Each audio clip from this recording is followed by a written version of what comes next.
Chapter 529. 5th, when Lanfeng came out of seclusion, went to demon domain to challenge by Changchun, and then returned safely. 6th, the divine might of heaven and earth incident in dense fog forest, which caused the entire cultivation world to boil. 7th, the spirit stone mine in Pu Taidong's hands was massacred by the hero, which was exactly the same as Hua Zongming's experience, forcing all the countries to send more manpower to defend their spirit stone mines. Previously, everyone guessed that the hero was someone who deliberately caused trouble for Yin Baikong, and then they guessed that it was an organization that deliberately caused trouble in Dayang Kingdom. Now, everyone realized that something was wrong. The hero seemed to have started in Dayang Kingdom, and the nearby Jinshan Kingdom suffered a calamity soon after. Who would be next? No one could be sure of the answer to this question, so they could only strengthen the defense of their own spirit stone mines. In just a short period of 2 months, the seemingly calm cultivation world had actually experienced so many major events. It was simply too much for everyone's eyes to take in. Many people liked to watch the bustle, and they would go wherever there was trouble. They realized that in their entire lives of cultivation, this was the first time they were running around so frequently.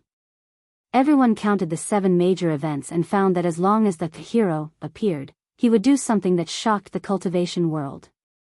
Out of the 7 major events, he took up 3. Then, out of the 7 major events, Yu Qianqiu also took up 2. The other 2 were separate events. Yu Qianqiu didn't think about this at all. To him, he didn't have anything better to do than to count his fingers and think about this. However, what others did not know was that the events caused by the hero were actually done by him, Yu Qianqiu. The other divine might of heaven incident in dense fog forest was also related to him, but even he did not know about it. In this way, out of the 7 major events, Yu Qianqiu had caused 6. If Wu Sihai of China's cultivation world knew about this, he would not be surprised, because he had long since concluded that wherever this guy went, there would be endless trouble. He was a jinx. Now, even the soul formation experts of the various countries were looking left and right, not knowing which side to focus on. After living for so many years, they had never seen such a frequent occurrence. Everyone was preparing to meet Wen Lanfeng. The commotion caused by the heavenly might of the dense fog forest made everyone want to go and take a look. However, before they could even reach the dense fog forest, Pu Taidong's spirit stone mine was once again massacred by heroes. Thus, they immediately returned to arrange for people to defend the spirit stone mine in case of an ambush. Someone joked that the 8th major event was about to arrive. When others asked him what it was, he laughed and said, "The cornucopia that happens once every 10 years. Just when everyone agreed on this statement, someone started spreading a rumor in the cultivation world, that the heavens might incident in the dense fog forest was due to the birth of a precious treasure. The object that was emitting thousands of rays of golden light was actually the 10,000 flying swords of the myriad swords demon monarch during the ancient war. After the news spread, the whole cultivation world was in an uproar again. Who was the myriad swords demon monarch? That was the #1 expert of the ancient times. It was said that countless immortals had fallen at his hands. 10,000 flying swords that could kill immortals, oh my. Not to mention 10,000, anyone who could get one would be incredible. It was much more powerful than the rare superior grade spirit treasure. Although it was just a rumor and shouldn't be easily believed, there was no smoke without fire. Everyone thought about it and agreed.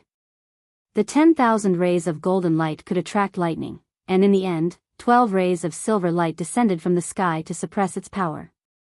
If this wasn't a treasure, what was it? If it was a treasure that could cause such a huge commotion, it wouldn't be an exaggeration to say that it was the 10,000 flying swords of the myriad swords demon monarch. But everyone wasn't a fool, so they naturally had to confirm the source of the news. The whole cultivation world mobilized and traced back to the source. Very soon, they found that the source of the news was from the Golden Mountain country. Thus, the Golden Mountain country caught the person who spread the rumor. He was a loose cultivator from the Golden Mountain country. In order to get the most reliable facts, the dignified mid-stage soul formation Pu Taidong personally interrogated him. Even Hua Zongming and other soul formation experts rushed over. In the end, that young cultivator almost peed his pants. How many people could withstand the pressure of a soul formation expert? Not to mention that there were so many of them at once. That young cultivator said, "I never thought I would see so many soul formation experts in my life. I'll accept it even if I die." Thus, he answered whatever everyone asked. In the end, that young cultivator wasn't the true source of the news. The reason was that a few nights ago, he was roasting something in the wilderness. Suddenly, someone flew over and roasted something with him. That person's roasting skills were quite good, and he even took out a lot of good wine to drink with. When the two of them chatted, they naturally talked about the Shinwei incident that caused a lot of commotion recently. That person laughed and said, "What bullsh*t Shinwei incident? I just came out of the dense fog forest and saw everything clearly." The young cultivator immediately mocked, "You really know how to brag. Do you think you're Yu Qianshou and can come and go as you please in the fog forest? F***ck. That person laughed, "Damn it. I'm Yu Qianshou in the first place. Do I need to pretend to be myself? Stop bragging. If you're Yu Qianshou, then tell me, what exactly happened in the fog forest?" The young cultivator was only saying this casually. Unexpectedly, that person took it seriously. He patted his chest and said loudly, "I never lie or brag. I travel the world with my reputation. Let me tell you. What happened in the fog forest wasn't some Shinwei incident. It was a peerless treasure that was about to appear. I saw it with my own eyes." The young cultivator didn't take it seriously at all. Anyway, it was a long night and he was bored.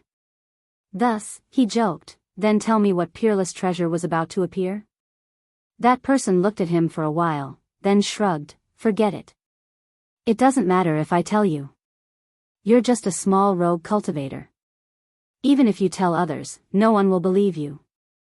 He shook his head and exclaimed, "So this fog forest is the burial place of the ancient number 1 expert, Demon Lord of Thousand Swords. I didn't know at first. Coincidentally, I had just broken through to the early stage of tribulation passing and was about to undergo my tribulation. I accidentally attracted the lightning. A bolt of lightning struck down and split open a large ancient tomb. When the second bolt of lightning struck down, the ancient tomb suddenly shot out thousands of golden rays, blocking the heavenly lightning. When the lightning struck again, thousands of golden rays shot up to the sky and dispersed the tribulation clouds. I was so happy. I didn't think I would pass through the tribulation so easily." "Really?" the young cultivator asked. "Then how did you determine that the thousands of golden rays were Demon Lord of Thousand Swords flying swords?" That person said with a "don't believe me" expression, "I was curious at the time. I didn't know what helped me pass the tribulation. Thus, I went into that ancient tomb. Guess what I saw?" Although the young cultivator didn't believe him, he couldn't help but ask because of how interesting his story was. "What did you see?" That person gestured with his hands and said, "It was a huge underground space. The ground was covered with golden bricks. In the middle, there was an altar made of pure gold that was dozens of meters high. Below the altar, there were long swords that were shining with golden rays. On the altar, there was a dried corpse. If it wasn't for the inscription on the golden pillar, who could guess that the dried corpse was Demon Lord of Thousand Swords?" What did the inscription say? The young cultivator had already forgotten whether he was telling the truth or not. He only wanted to know the ending of the story. It didn't say anything. That person tore a piece of roasted meat and chewed it. Then, he drank some wine and said vaguely, "Demon Lord of Thousand Swords Transcendence Golden Body." That's all. Demon Lord of Thousand Swords flying swords were stuck under the altar. "Did you take a few?" "No." That person shook his head. "Haha. You gave yourself away. If it really was Demon Lord of Thousand Swords flying swords, how could you not take them out?" The young cultivator laughed. But that person sneered, "You think I didn't want to? The key is that the pressure from the swords is too strong. With my cultivation, I can't even get close. If my cultivation reaches the end of the tribulation, I might be able to take one or two. The young cultivator smiled and didn't bother to argue with him. Moreover, he couldn't see through the other party's cultivation. If he angered the other party and attacked him, it would be over. Later, that person finished a pot of wine, patted his buttocks and left. The next day, when the young cultivator was chatting with someone, the other party mentioned Shenwei. In order to show off his knowledge, he said that Demon Lord of Thousand Swords flying swords were about to appear. In the end, one person spread to 10, and 10 to 100. In just a few days, everyone in the cultivation world knew about it. After listening to the young cultivator's honest confession, Pu Taidong and the others looked at each other and walked out of the interrogation room. Now, their biggest doubt was whether the person who talked to the young cultivator that night was Yu Qianqiu.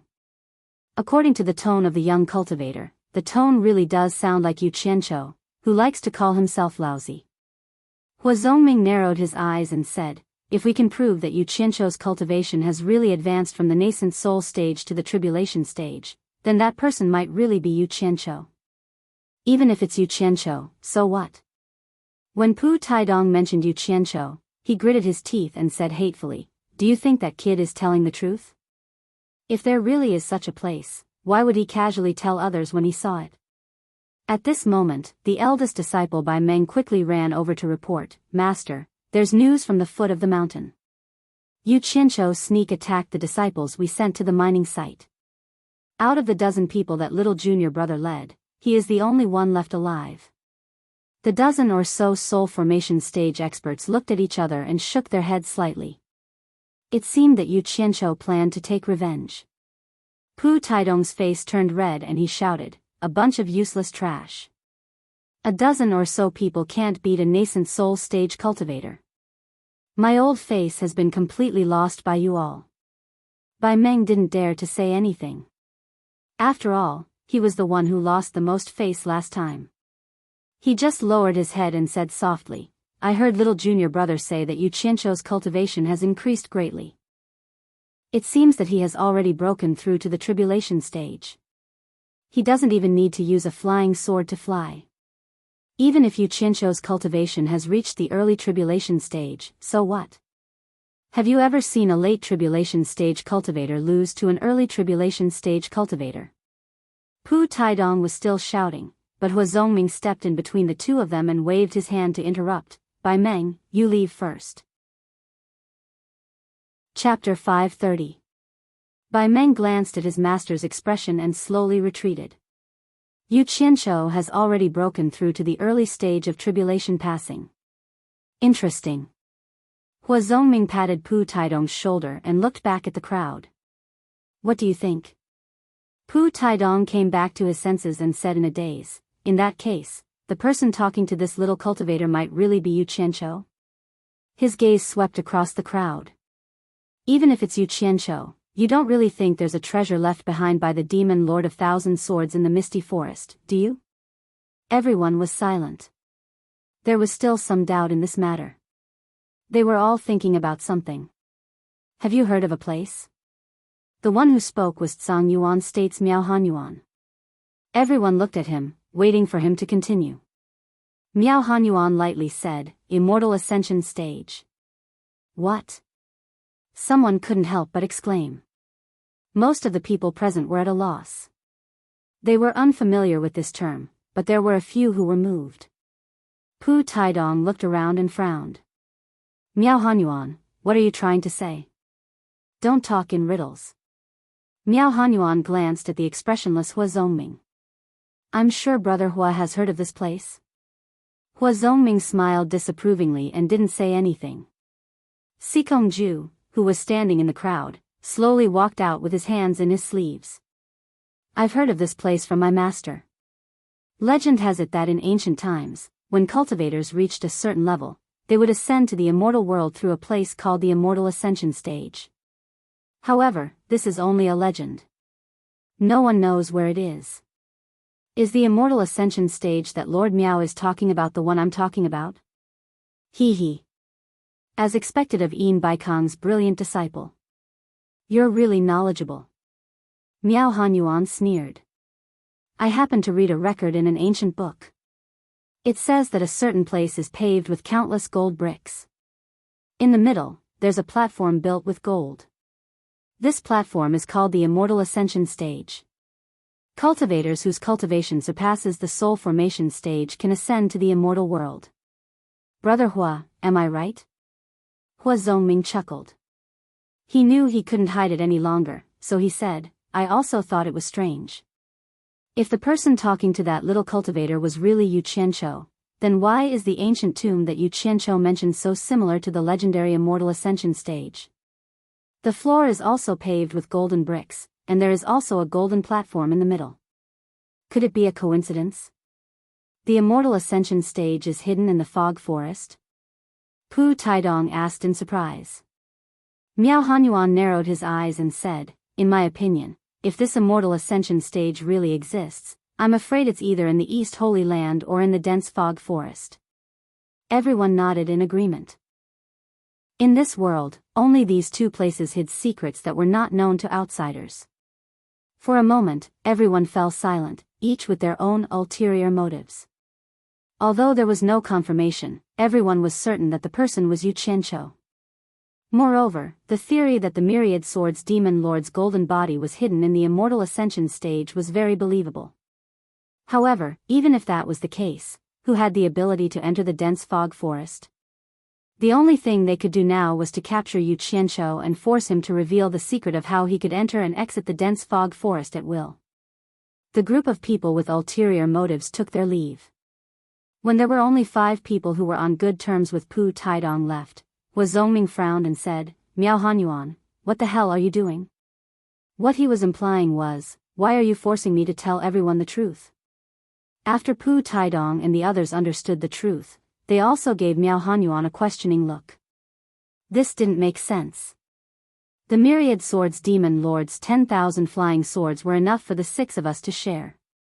Why did you have to make it known to the entire cultivation world? Wasn't this just looking for trouble? Miao Hanyuan glanced at them and sneered. We weren't the only ones who heard that little cultivator's words. Do you think you can keep this secret to yourself? Humph. It won't be long before the entire cultivation world knows. The Myriad Swords Demon Lord's treasures are a huge temptation. Whoever stands at the heart of the struggle will be unlucky. The 5 of us can't withstand such a huge lightning bolt. So, let those who are capable go. The more chaotic, the better. We'd better stick together and watch from the side. There's no hurry. When the others heard this, they understood and nodded their heads in understanding. Miao Hanyuan looked at Hua Zhongming and Pu Taidong and said, it's better for you two to bear your grudges for now. Preserving your strength is the best strategy. When the time comes, it will definitely be of great use. The 2 of them nodded in agreement. Then, the 6 of them began to make plans. Yu Qianqiu had witnessed the fall of the Myriad Swords Demon Lord's golden body in the dense fog forest, as well as the legendary Immortal Ascension stage. This matter quickly spread throughout the cultivation world. Even the story of that little cultivator was made public by people with intentions. This matter spread like wildfire and the cultivators of the various countries were in an uproar. Everyone understood that not just anyone could enter the dense fog forest, but Yu Qianqiu could come and go as he pleased. Now, whoever could find Yu Qianqiu and unravel the secret of entering and leaving the dense fog forest could possibly obtain the treasures left behind by the Myriad Swords Demon Lord. The World Commerce Association even offered a reward of 100 million high-grade spirit stones. Whoever could provide information on Yu Qianqiu and lead the World Commerce Association to find Yu Qianqiu would be able to obtain the 100 million high-grade spirit stones. Of course, whether or not they could catch him was the World Commerce Association's business. As long as the information provided was useful, they could obtain the reward. This time, it was lively. The World Commerce Association had used their powerful financial resources to set up informants in the entire cultivation world. Those cultivators with low cultivation could only dream about the treasures of the Myriad Swords Demon Lord. No one thought they could obtain them. However, the reward of 100 million high-grade spirit stones was something that anyone could hope to obtain. For a moment, the various countries were filled with low-level cultivators scurrying around with dreams of getting rich. The cornucopia gathering, which was originally ranked 8th in the cultivation world, was moved back to 9th place. Now, the 8th major event was that the various countries were looking for Yu Qianshou in order to obtain the treasures left behind by the myriad swords demon lord. The Jin Shan country could be said to be in the eye of this matter because the last time Yu Qianshou appeared, he was in the Jin Shan country. Moreover, the dense fog forest was also within the borders of the Jin Shan country. Who dared to say that Yu Qianshou himself did not want to obtain the treasures left behind by the myriad swords demon lord? It was said that it was only because his cultivation was not high enough that he could not obtain it. Presumably, he was still thinking of a way. Therefore, the chances of finding Yu Qianshou within the borders of the Jin Shan country was the highest. Those cultivators with low cultivation often traveled in groups of 3 to 5. It was precisely because of their low cultivation that they formed groups for safety. At this time, Yu Qianshou also joined a team of 3 people looking for Yu Qianshou as a rogue cultivator. In order to dream of getting rich, the 3 people wandered everywhere within the borders of the Jin Shan country. Among the 3 people, 2 of them were only at the middle stage of foundation establishment, so Yu Qianshou claimed to be at the early stage of core formation and showed a little of his skill, subduing the other 2 and becoming the leader of the group of 3. The capital of the Jin Shan country, Gold Casting City, in the wilderness dozens of miles north of the city, there was a large connected villa. This villa was originally built by a wealthy businessman for leisure purposes. Later, because it was ransacked by bandits, the entire villa's several hundred people were all killed, and it became an inauspicious place. Coupled with the frequent haunting, this place became the famous Ghost Manor. In fact, the so-called haunting was just a prank made by some rogue cultivators who had nowhere to stay. But over time, the reputation of the Ghost Manor spread, and mortals would definitely keep a respectful distance. Therefore, this place was occupied by rogue cultivators from all over the country. Of course, there was no lack of cultivators with backgrounds from various countries temporarily resting. Chapter 531. Yu Qianshou's group of 3 also came to the Ghost Manor because of its fame. The so-called fame was just an excuse that Yu Qianshou used to fool the other 2. In reality, it was because he knew that this place was a good place to gather information. The other 2 didn't have any objections. During this period of time, they followed Yu Qianshou and ate well and had a lot of fun. Moreover, whenever they encountered a little trouble, the boss could always easily solve it. The 2 felt that it was good to continue living like this. No one expected to meet Yu Qianshou and become rich. In short, their lives were much better than before. They no longer had to be timid because of their low cultivation.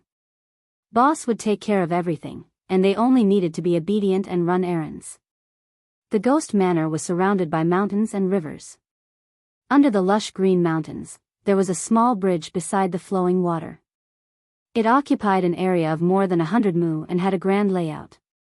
This kind of livable place was rare in the entire Golden Mountain country. It could be seen that the owner who built it was indeed rich. However, from the peeling paint on the walls and the old marks that were covered with moss, one could see that it lacked maintenance. The 3 of them landed in the center of the Ghost Manor on their flying swords. They looked around and saw groups of loose cultivators bragging. Seeing that someone had come, those loose cultivators only glanced at them and continued to brag. No one paid attention to them. It was Yu Qianshou's first time here. He thought that this place was in disrepair and should be dilapidated. He didn't expect that the inside would be so tidy. The seedlings and flower beds that were scattered around were lush and green. Not even a single weed could be seen. It was obvious that someone had been taking care of it. Boss, let's go see if there are any empty rooms. The one who spoke was called Qin Jiaxing. The other one was called Fu Chun. Yu Qianshou looked around and waved his hand, indicating that they should go ahead and look around. It was clearly not their first time here. They greeted each other and went out of the east and west gates of the garden. They were very familiar with the way. Yu Qianshou was no longer called Yu Qianshou, but Niu Yud. His face was no longer his original face. He had put on another human skin mask. Back when he was in Shirwenguang's military camp, he had prepared a few masks in advance, as if he had a premonition that they would come in handy. A one-armed old man in the garden caught Yu Qianzhou's attention. His hair and beard were white, and he wore a gray robe with an empty left sleeve pinned to his belt. The old man looked old, but his back was straight. He was controlling a flying sword with one hand to prune the weeds and plants in the garden. He looked like a servant in the manner, but since he could control a flying sword, he was clearly not a servant. Yu Qianzhou was startled. He looked at the nursery beds around him. It seemed like it was all thanks to this old man that everything looked so neat and tidy. He actually couldn't see through his cultivation. Yu Qianzhou muttered to himself. He was now in the early stage of the crossing calamity stage. Among the rogue cultivators he had met recently, there were few who had a higher cultivation than him. He didn't expect that an inconspicuous disabled rogue cultivator would have a higher cultivation than him. What surprised him the most was that this old man's cultivation was at least in the middle stage of the crossing calamity stage, but he was doing this rough work here. Yu Qianzhou pinched his chin and frowned. He walked up to the old man and cupped his hands, saying, "May I ask if you are the owner of this place?" Ha!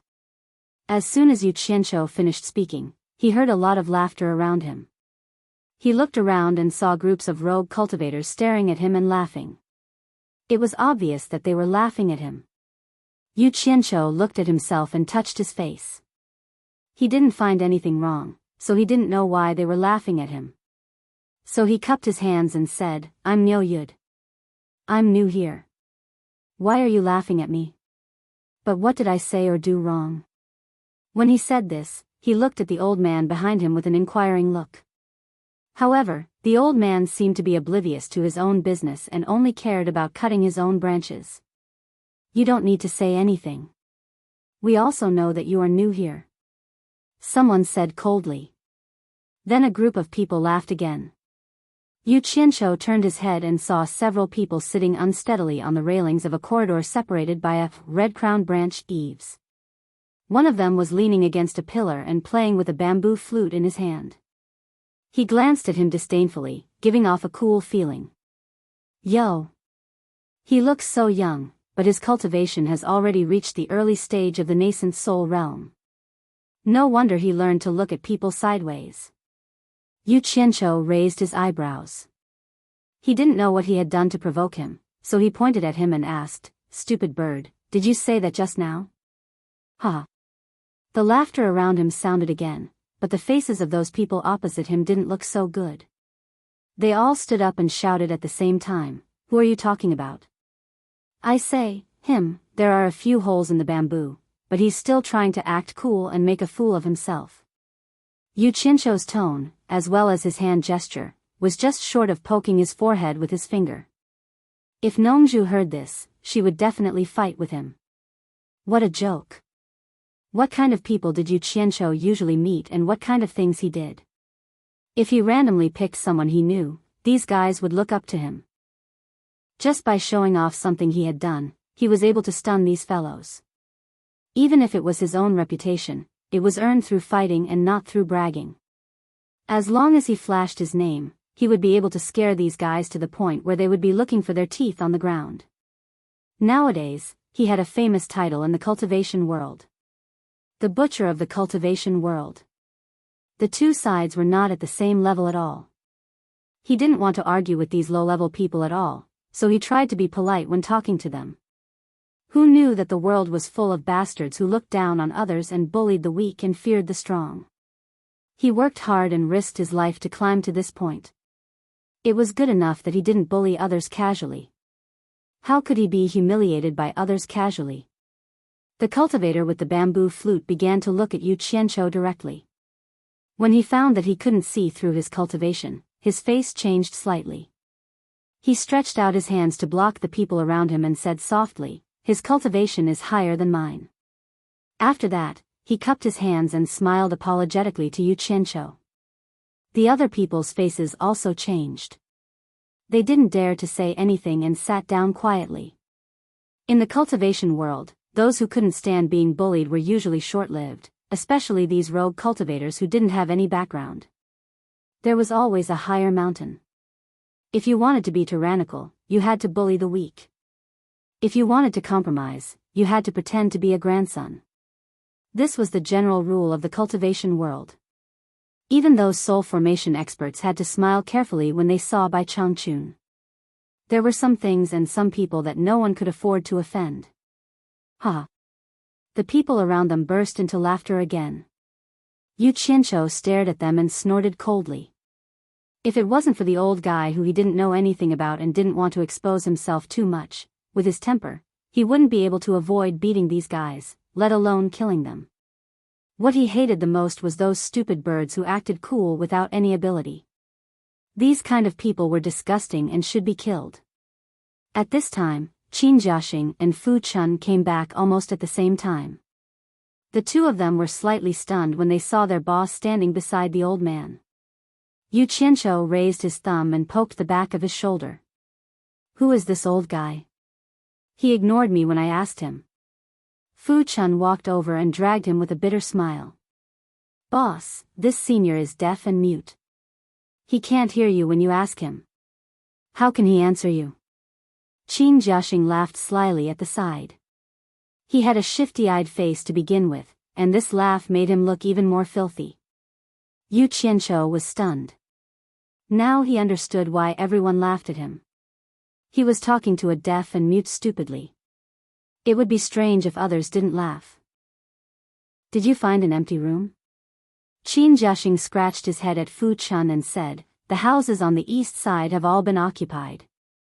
With Yu Qianqiu's disturbance, it seems like everyone has rushed over to the Jinshan kingdom to join in the fun. And the weather is not good. Who knows when it will rain? It's understandable that there are so many people. Fu Chun looked at the sky and frowned. There are a few rooms on the west side. Unfortunately, they are occupied by a few women. I discussed with them and wanted them to squeeze in, but they refused. Women? Qin Jiaxing asked with interest. Do they look like water? You're interested? Fu Chun said with disdain.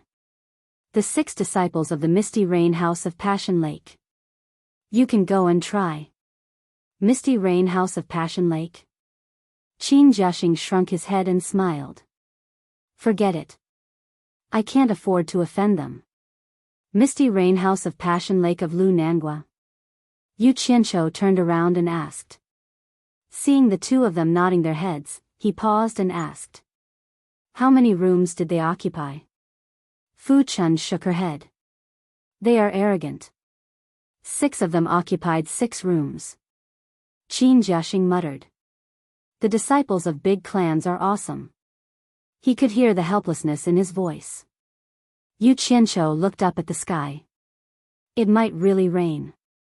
Although cultivators were not afraid of rain, it was not a good feeling to not have a place to rest on a rainy night. Of course it would be comfortable to stay in an inn in Gold Casting City.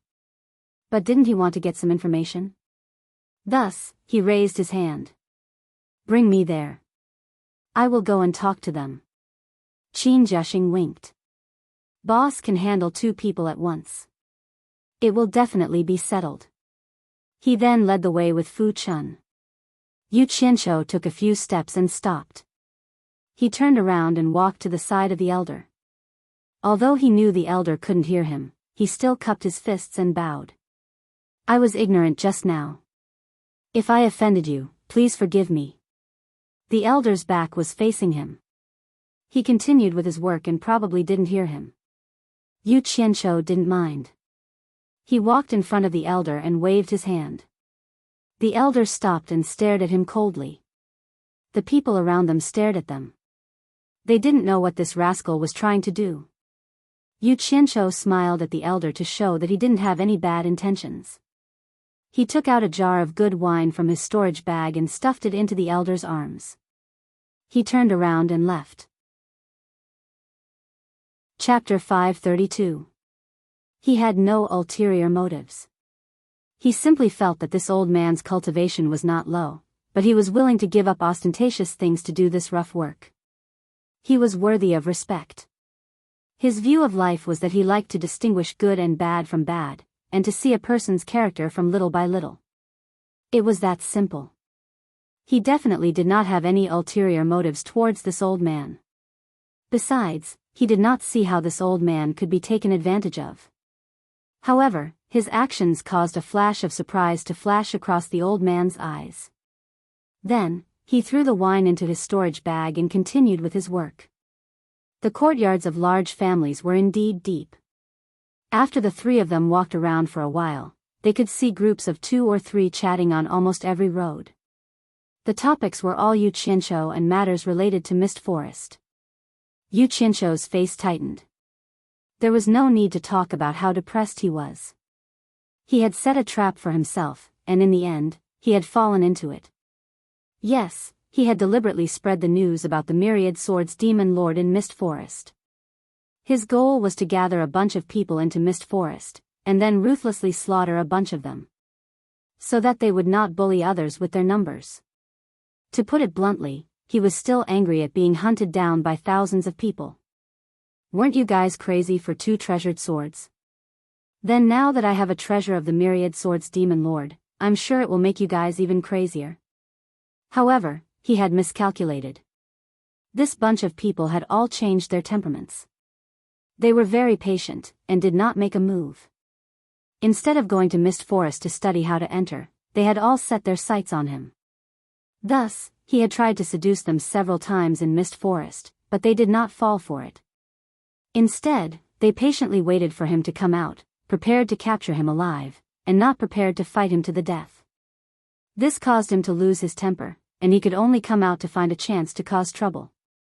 Who knew that after he did not appear, the World Commerce Association became even more despicable. Relying on their wealth, they actually put a bounty of 100 million, causing him to change his appearance again.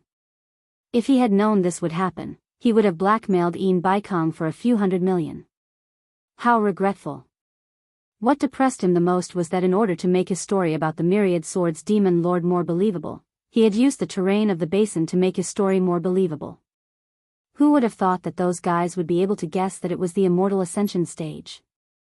Everyone knew of the Immortal Ascension stage, but he had never heard of it. Failure. She followed Qin Jiaxing and Fu Chun as they turned left and right in the manor. Finally, they arrived at a courtyard with a single door that was half covered by grapevines. The green grape seeds were thick and plump and had yet to ripen. The 3 of them walked in. There were indeed 6 rooms inside, 2 facing each other, forming a long cylindrical garden. Looking at the layout, when this family was still prosperous, this should have been a corner where the servants lived. However, in this situation, because it was a private courtyard, there were no people coming and going to disturb him. It was quiet. Under the grape trellis, there was a round stone table. 4 women in pink were sitting, and 2 were standing. Before they came in, they could still hear the chatter inside, but now, they were all staring at the 3 people who came in. Yu Qianqiu casually glanced at them. Their looks were not bad, but they were still lacking compared to his woman. As she was sizing them up, a woman who was sitting suddenly stood up and walked over with a sneer on her face.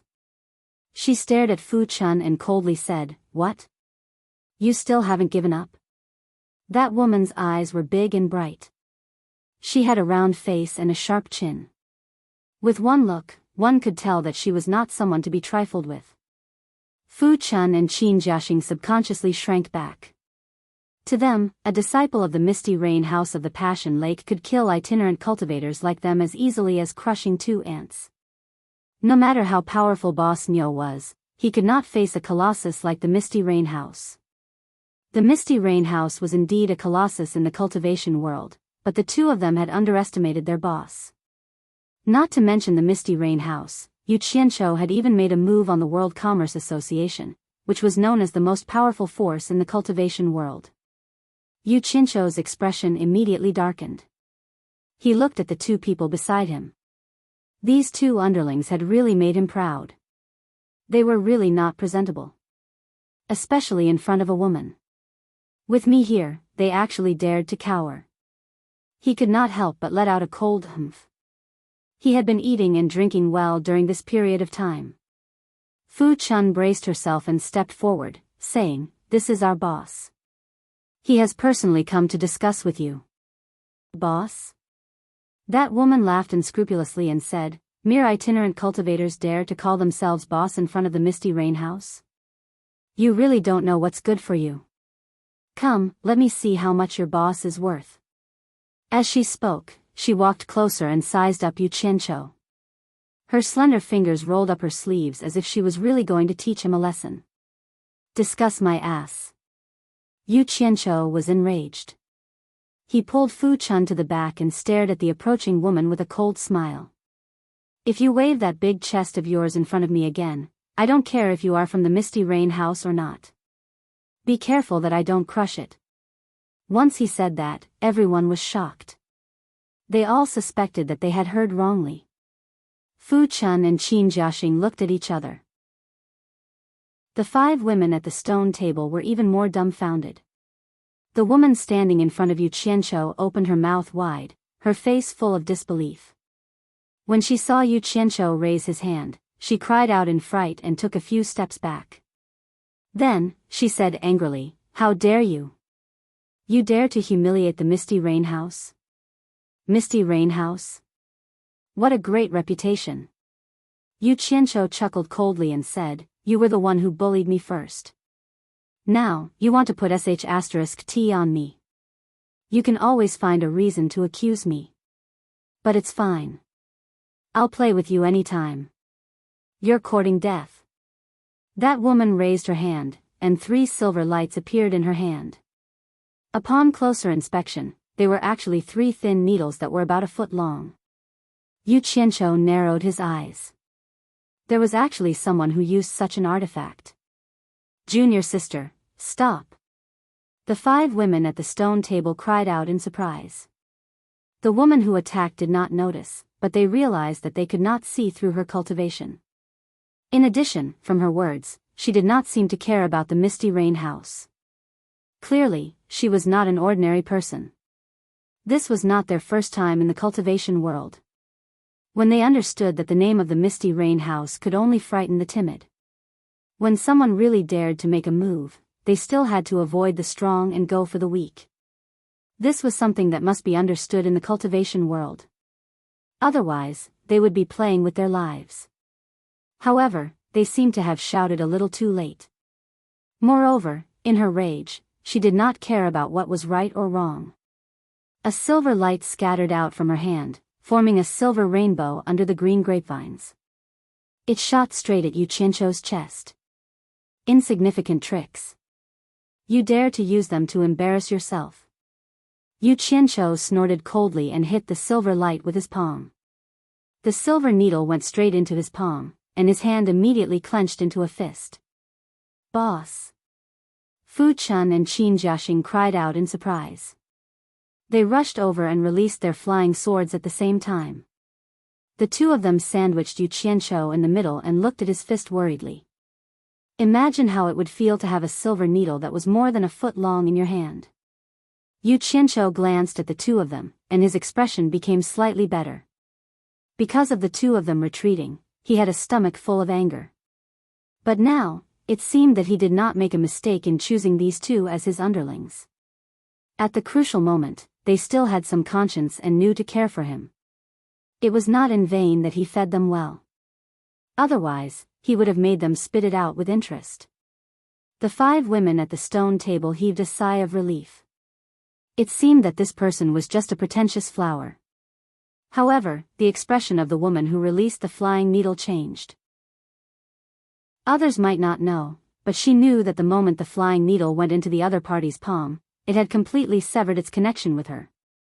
She sized up Yu Qianqiu again, and her expression changed again. She could not see through his cultivation. Knowing that she had encountered a cultivator, she did not dare to act rashly. Yu Qianqiu coldly glanced at the women and snorted, "A few core formation stage girls dare to not know the immensity of heaven and earth. One day, I will go to the pavilion of Misty Rain at the Passion Lake to take a look and see how Enchanting teaches his disciples. A man who only takes in female disciples, it would be strange if he could teach them well." The Enchanting he was talking about was the leader of Lu Nangua, an expert of the intermediate stage of the demigod realm. He called himself the pavilion master of the pavilion of Misty Rain at the Passion Lake. It was a very elegant title. When these words were spoken, the expressions of the women became somewhat uneasy. Especially what Yu Qianqiu did next, it made the women even more frightened. They saw Yu Qianqiu raise one of his clenched fists, and as he opened his fingers, fine silver powder gently floated down and slowly fell like a drizzle. It faintly formed a layer on the ground. The women were dumbstruck. This was a little too frightening. They did not know how high this person's level of cultivation was. Not only did he dare to open his hand to grab an instrument, but he also crushed the instrument into powder in the blink of an eye. Thinking about what he said just now, it seemed like the pavilion of misty rain at the Passion Lake was just a place he could go whenever he wanted, and he even dared to call Yunnan Tian by his name.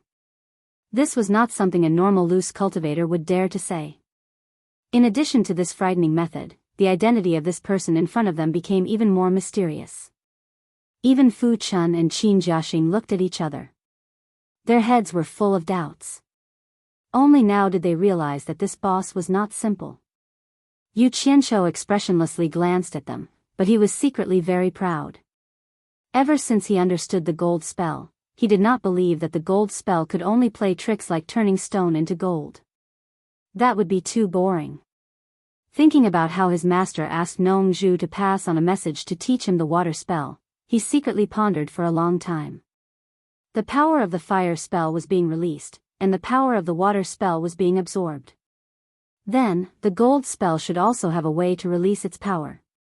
Hiding in the basin of the mist forest, he pondered over and over again. After endless attempts, he finally found the way. Only then did he realize that the gold spell could not only absorb gold, it could also absorb the elements of any metal. After experimenting for a while, he finally comprehended an incredible technique. It seemed that as long as it was a metal, it could be instantly decomposed under the power of the gold spell.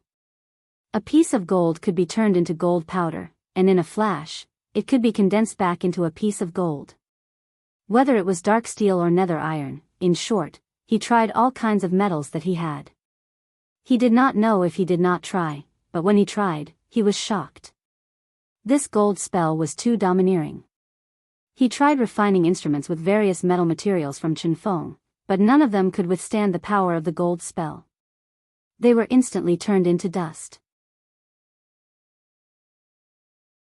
Seeing Yu Qianqiu's eyes sweeping over her big chest, she was scared and trembling. Remembering that this senior had just said that he would crush it, she quickly lowered her head and walked away. Fu Chun and Qin Jiaxing stood at the side and felt a little unnatural.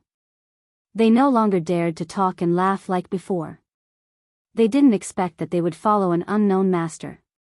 Yu Qianqiu looked at the two of them and frowned. You two, stiffen your backs in the future. Don't embarrass me.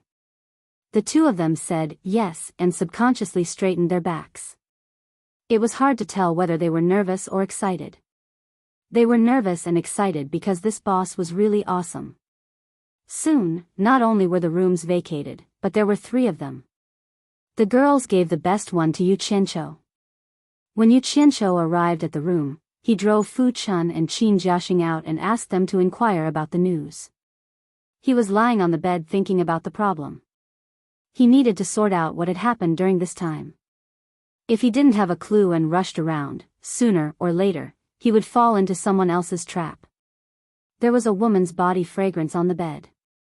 Yu Qianqiu's eyelids gradually drooped and he slowly fell asleep. It was not that he was physically weak, but he didn't need to constantly refine his qi and practice like others. Ever since he formed his gold core, he hadn't meditated to refine his qi. The things in his dantian would automatically refine them. Whenever he felt mentally exhausted, he always liked to sleep to relieve it. Otherwise, his brain wouldn't be able to stop. Other people couldn't see that he was mentally exhausted, so they all thought he was a lunatic. While he was half asleep, he was awakened by the whispers outside. The light in the room was hazy, and the paper window was slightly white. It seemed that the sky was about to turn dark. He got off the bed and opened the door to take a look. Sure enough, it was already dark. The 6 women and 2 men who were huddled together at the door all turned to look at him. Senior Niu. The girls saluted together. Fu Chun and Qin Jiaxing called out, "Boss." Yu Qianqiu glanced at the two guys. It seemed that they had already told his name to the girls. But it didn't matter. In any case, it wasn't his real name. From the looks of it, the two fellows had already gotten close to the 6 women and were able to get along well with them. Jijiza, what's the matter? Yu Qianqiu asked. Boss, it's like this. Qin Jiaxing scratched his head and said, there will be a lot of cultivators gathering at Ghost Manor's mountain-leaning pavilion at night. It's a good opportunity to get some information. We want to ask boss if he wants to go. While they were talking, several groups of people were already flying toward the back of the mountain on their swords. Oh. Yu Qianqiu looked up at the sky. The sky, which was originally covered with dark clouds, had cleared up. It probably wouldn't rain anymore. After thinking for a while, he nodded and said, go, let's join in the fun. Then he pointed at the girls and said, don't call me senior anymore. The girls looked at each other. They all knew that he didn't want to expose his identity. The leader, Yan Lan, nodded and said, understood. Don't call me senior, call me mister. The girls saluted at the same time and said, greetings, mister. The 6 sweet voices made people's bones go numb. Yu Qianqiu quivered. He waved his hand and said, fine, fine, fine. Let's go. He threw a flying sword and stepped on it. His cooperative action instantly reduced the pressure on the girls. They couldn't help but cover their mouths and chuckle. They punched and hit Fu Chun and Qin Jiaxing with their fists and pushed them away. The two of them didn't care about being hit at all. They laughed so hard that they almost couldn't tell north from south.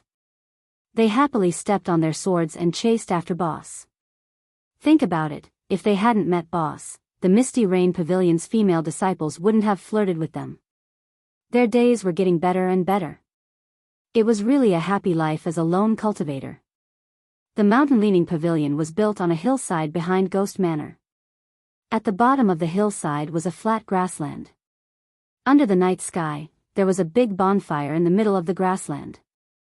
There were also many small bonfires around it. The lone cultivators came from all over the world. There were all kinds of countries. Actually, the boundaries between countries didn't mean anything to them. That was because they couldn't get any protection from the countries they were born in. They were just lone cultivators who didn't join any sections. How many cultivators who came from sects would pay attention to them? In the cultivation world, they were like ants. They wandered around alone and didn't care about the boundaries between countries. While they struggled to find longevity, they could only live and get drunk today. The bonfire roasted the wild game, making the faces of the people near it red. The fragrance of the wine wafted in the wind. The wind of the wilderness blew gently. There was also an unorthodox song full of vicissitudes. Some people sang along. It was a different kind of style that lingered under the mountain-leaning pavilion. When Yu Qianqiu and the others arrived, they immediately attracted many people's attention. Most importantly, the 6 pink-clothed girls' uniforms were too eye-catching. Anyone with a bit of knowledge would know that they were from the Misty Rain Pavilion of Lu Nan's National Love Lake. Yu Qianqiu looked around. Fu Chun and Qin Jiaxing were on his left and right, and the 6 girls were behind the 3 of them. Many people recognized Yu Qianqiu as the ruffian from earlier in the day, but they didn't understand what he meant. Why would the Misty Rain Pavilion's people surround and protect 3 lone cultivators? Yu Qianqiu's identity immediately made people try to figure it out. In the eyes of the crowd, he also seemed tall and mighty. Many people's eyes were filled with envy. Being able to associate with people from large sects was a matter of great pride for lone cultivators. Usually, when there was a fight between lone cultivators, if the weaker party said that they knew someone from a large sect, the stronger party usually wouldn't dare to be ruthless. Fang Ming, who are these 3 fellows? Look at their shifty-eyed faces. How did they get involved with the Misty Rain Pavilion? The voice wasn't loud, but it was full of jealousy. The person who said this was one of the people who had talked back to Yu Qianqiu during the day. The 5 of them surrounded a bonfire. The person called Fang Ming was the young man who often played with his flute. The bonfire found a trace of jealousy in his bright eyes. TSK TSK. 6 female disciples from the Misty Rain Pavilion. If each of us could get one of them, we would have at least 100 years to work hard. Another person shook his head and sighed. This made the jealousy in Fong Ming's eyes intensify. This was how the cultivation world was. If a lone cultivator could become Tao companions with someone from a large sect, they would be considered to have pledged allegiance to that sect. Basically, their status as a lone cultivator would end. Usually, female lone cultivators would marry into large sections. However, it was relatively difficult for male lone cultivators to marry female disciples from large sections. Unless it was an extremely talented person.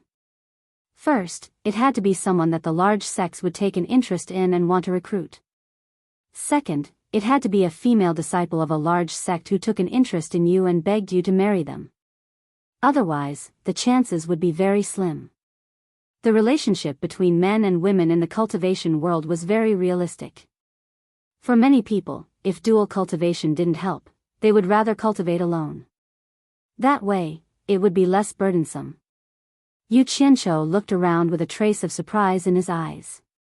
He didn't expect to see such a scene in the cultivation world. Interesting. He raised his hand and said, "Get some firewood.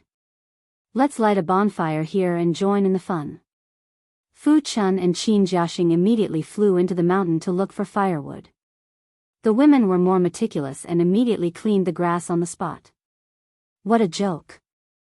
Although they were from the Misty Rain Pavilion, they had basically never seen Yunanshan's face. Even if they saw him, they would only look at him from afar. Now that they had a spirit-severing cultivator with the same cultivation as their ancestor, they had to serve him well. Yu Qianqiu didn't care about the gazes around him. Although he looked like a lone cultivator, he was like a crane in a flock of chickens. He crossed his arms and looked at the hillside.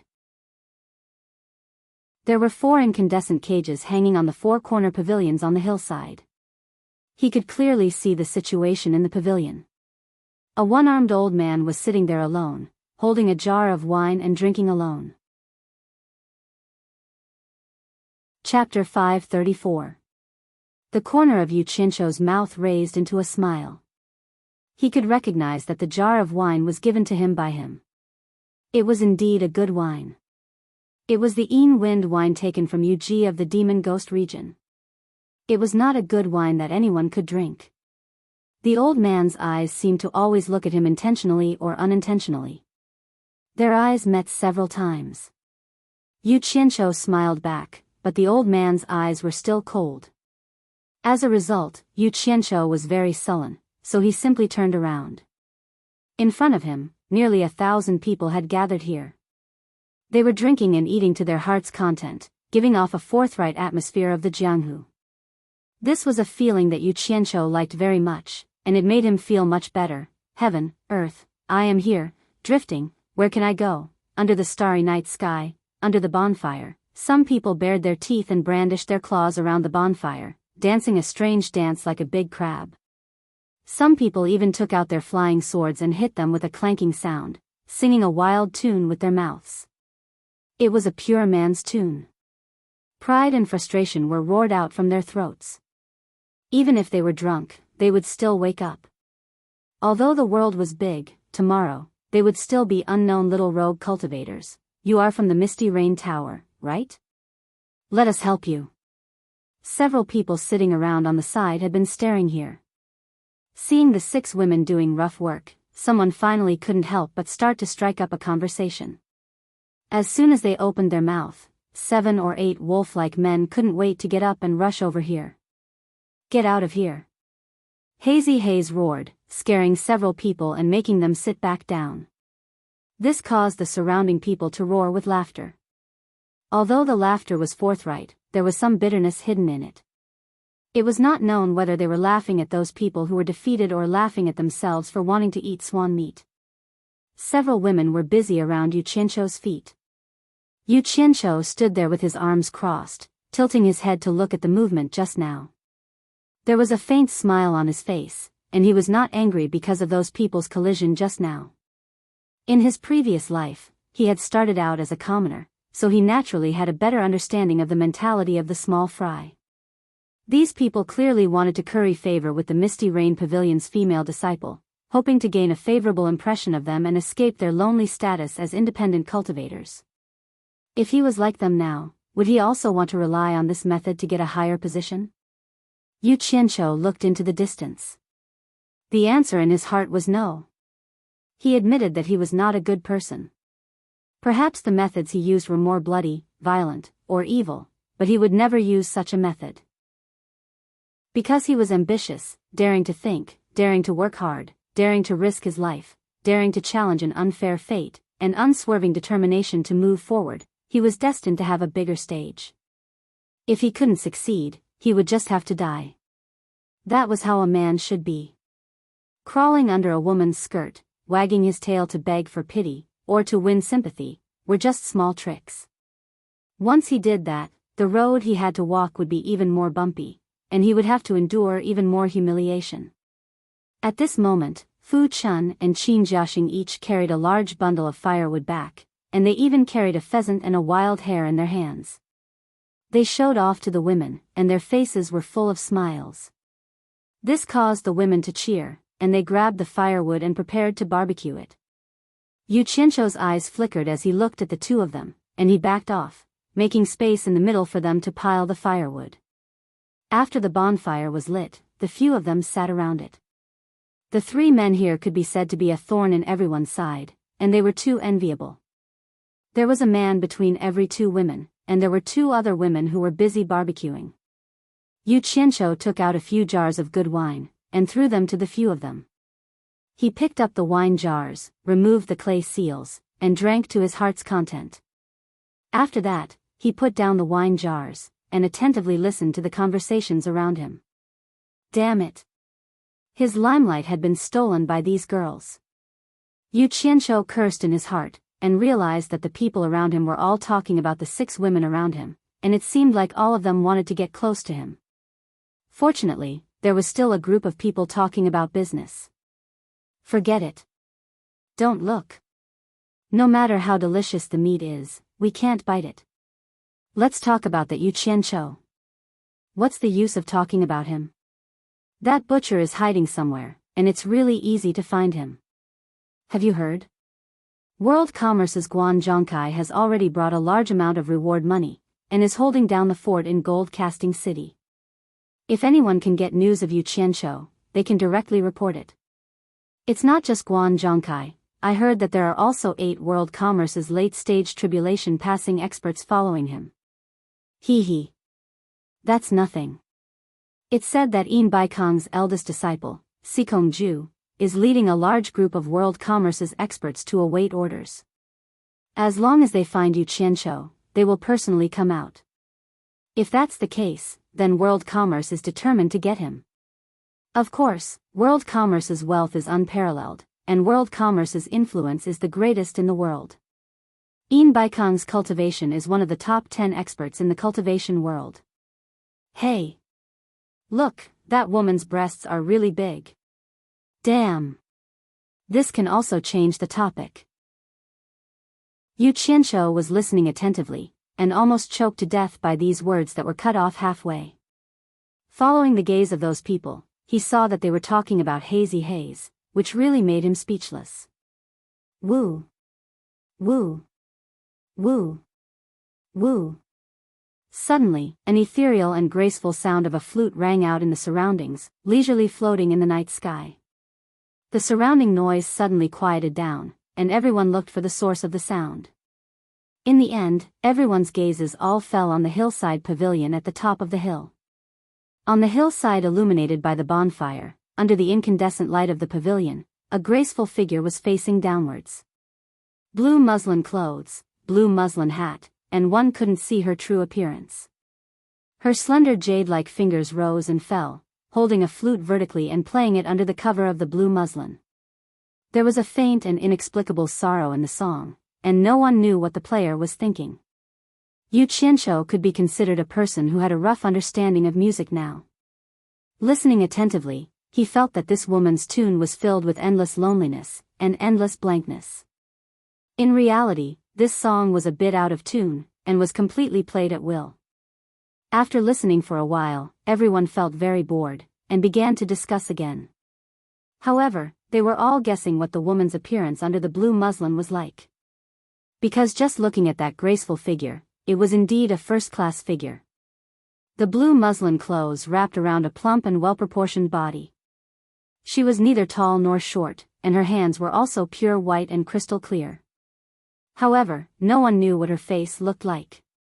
The strangest thing was that the one-armed old man was actually standing behind her in a somewhat respectful manner, slightly bowing his head in silence. Everyone who had some understanding of Ghost Village knew that this old man's cultivation wasn't low. Although he was disabled, with his existence, no one dared to act recklessly in Ghost Village. Actually, all the wandering cultivators who were able to settle down here had to thank this old man. If it wasn't for his existence, Ghost Village would have long been abandoned. It was he who had been quietly taking care of this place, and gave everyone a place to settle down. Most importantly, if anyone was chased by enemies, they would be safe if they hid here. It seemed like no one dared to seek revenge in Ghost Village.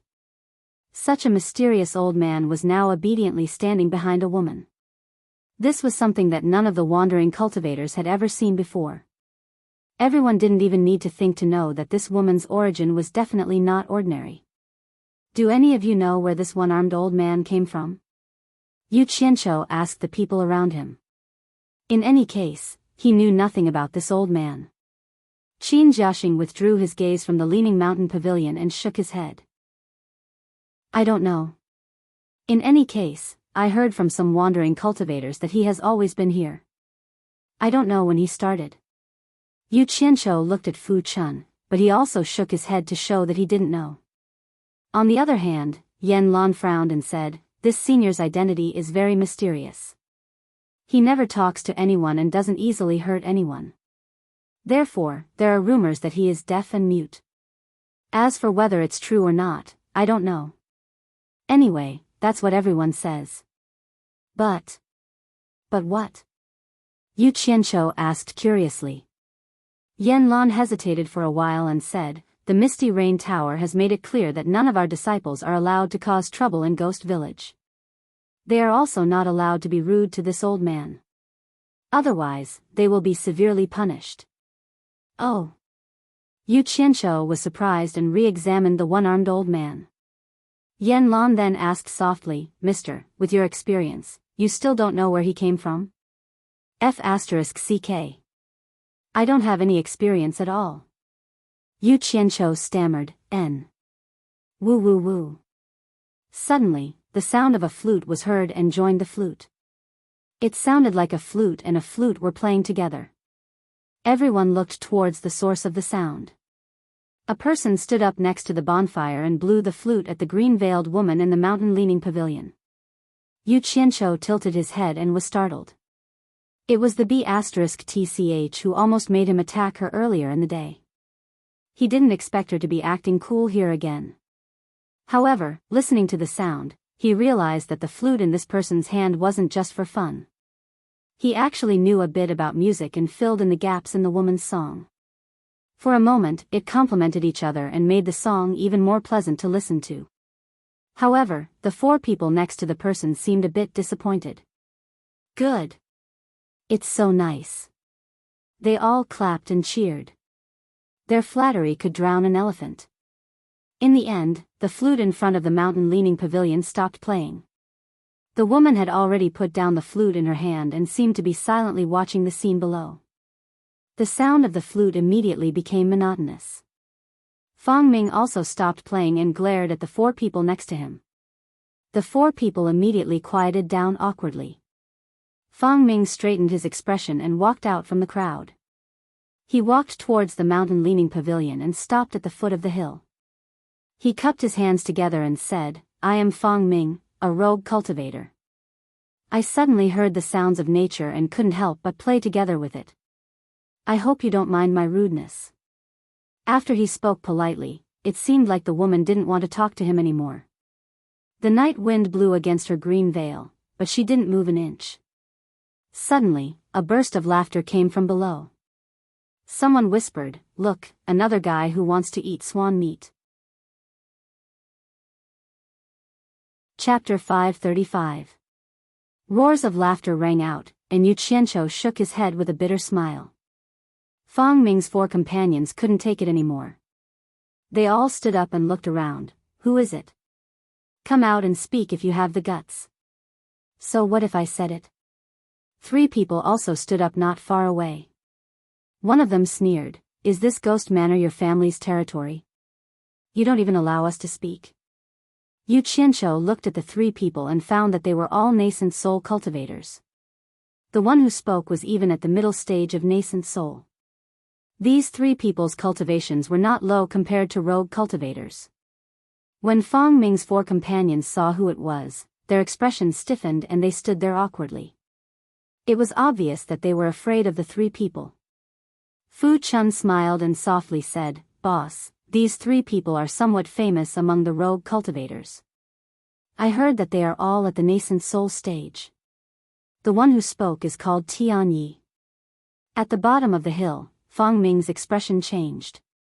He slowly said to his companions, "Don't cause trouble in the ghost manor. All of you, sit down." Although these words were said to his own people, everyone could tell that it was a warning to the 3 people. Yu Qianqiu picked up the wine jar and drank a mouthful. He looked at Fang Ming and smiled. Aside from acting cool, this guy's adaptability was pretty good. He was much better than some of the disciples from the big sections. He knew that his side was no match for the other party, so he used the ghost manor to scold his own people. In reality, he was reminding the other 3 that the ghost manor was not a place where they could mess around. After being scolded, the 4 people sat down in embarrassment. Fang Ming turned around and put on a warm smile. He cupped his hands and said, "Miss, please don't take it to heart. They are all uncultured people. Please forgive them for disturbing your mood." Although he didn't criticize them by name, he basically put the label of uncultured on everyone's head. However, there weren't many people who knew how to be cultured. Even if they didn't know how to be cultured, it wasn't his turn to say it. What right do you have to use everyone as a stepping stone to climb up the tree? Who do you think you are? These words were indeed a little too broad. Even Yu Qianqiu frowned. However, Fengya was pure bullsh** to him. He knew that he was constantly cursing and swearing. He had nothing to do with Fengya at all. His mentality was different now. If it was a more powerful guy who said that, he might jump out and fight back. But now, a small grasshopper would not be able to overturn the heavens. However, the majority of the people were not happy. They spat and cursed. Even the veiled woman on the hill slowly turned around with the intention of leaving. The one-armed old man stepped aside to make way. The middle-stage nascent soul cultivator, Tianyi, pointed his finger and shouted, "Where did this madman come from? Holding a flute in your hand and blindly blowing it, you dare to pretend to be elegant and look down on the wandering cultivators of the world. If you have the ability, don't ever leave this ghost village." What he meant was, "If you come out, I will take care of you." Fang Ming didn't take his threat to heart at all.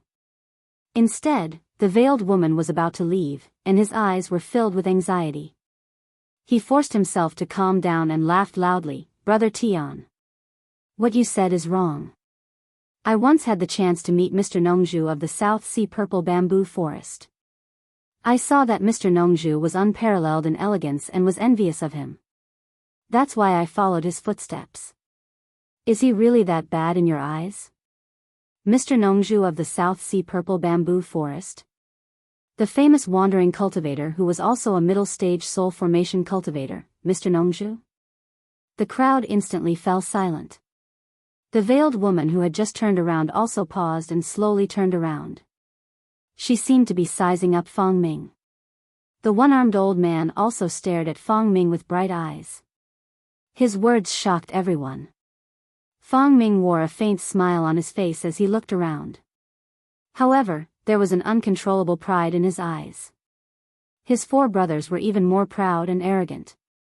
The wandering cultivator's gazes toward Fang Ming instantly turned into that of admiration. The legendary Mr. Nongzhu. To them, he was a person who was far above them. He was someone they could never reach. Not to mention reaching for it, not many people had even seen it before.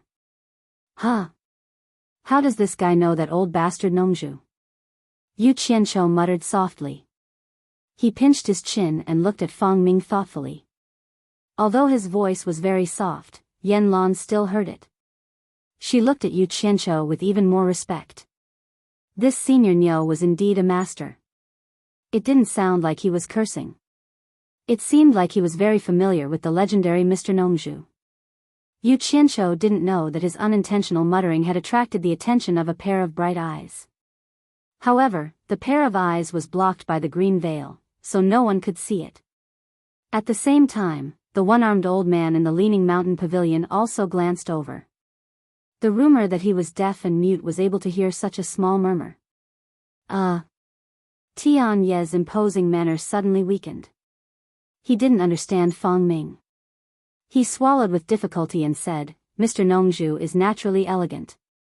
I'm talking about you, not Mr. Nongzhu. But you can't just play a song and say that you know how to be elegant.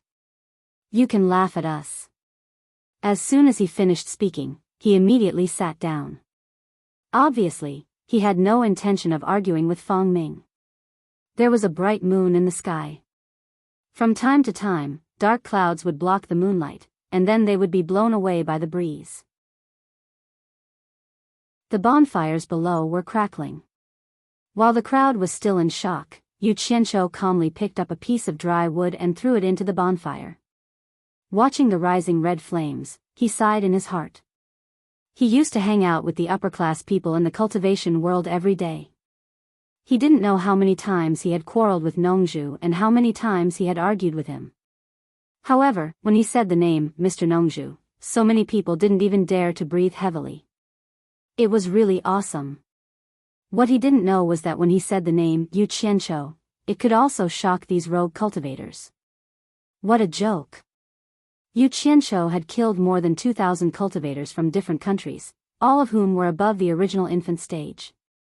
He had become famous in the cultivation world. He was the butcher of the cultivation world. What was different from Nongzhu was that one was famous all over the world, and everyone was in awe of him. On the other hand, he was famous all over the world, and everyone was afraid of him. Two pairs of eyes on the hillside had been secretly watching his actions. Compared with the shocked expressions of the crowd, his indifferent look seemed a little out of place. Brother Tian, you're right. I really can't be compared with Mr. Nongzhu. I was rude. Fang Ming chuckled and blamed himself. But looking at him, he didn't seem to blame himself at all. He was obviously proud. Looking around, he saw that the veiled woman was also listening, so he said with great interest, of course, although I'm not elegant, I've been deeply influenced by Mr. Nongzhu's elegant demeanor since I met him. So I made up my mind to learn from famous songs everywhere. My hard work paid off, and finally, I got a few peerless masterpieces. I wonder if you're interested in listening to them? The elegant demeanor of Nongzhu? Why don't I know about it? What's the difference between that guy and a rascal? Elegant my ass. Yu Qianqiu's face twitched and he cursed in his heart. The crowd looked at each other and found that this place had become a place for him to perform. But they didn't know what relationship he had with Mr. Nongzhu, so they just stopped talking. Fang Ming's brothers naturally wouldn't let Fang Ming remain silent. They all cheered, of course we do. We're waiting to listen.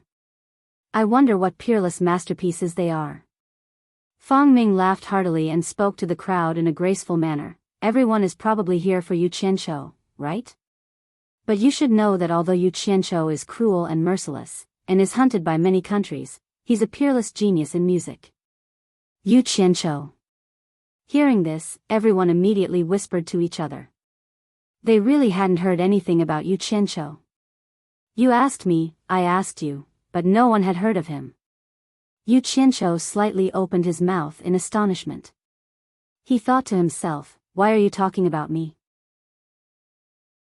Could it be that the peerless masterpieces he mentioned are? He vaguely guessed something. The awkward atmosphere was stirred up in an instant. Everyone was quite interested in the topic of Yu Qianqiu. Not many people here know about these songs. I spent a lot of effort to get them from the Chinese cultivation world. Fang Ming suddenly shook his head and sighed. The song White Fox is heartbreaking. I really want all the heartless men in the world to listen to it. The song Mandarin Duck and Butterfly Dream makes people feel like they're in a gentle dream. It's as if the clouds are parted and the blue sky is revealed.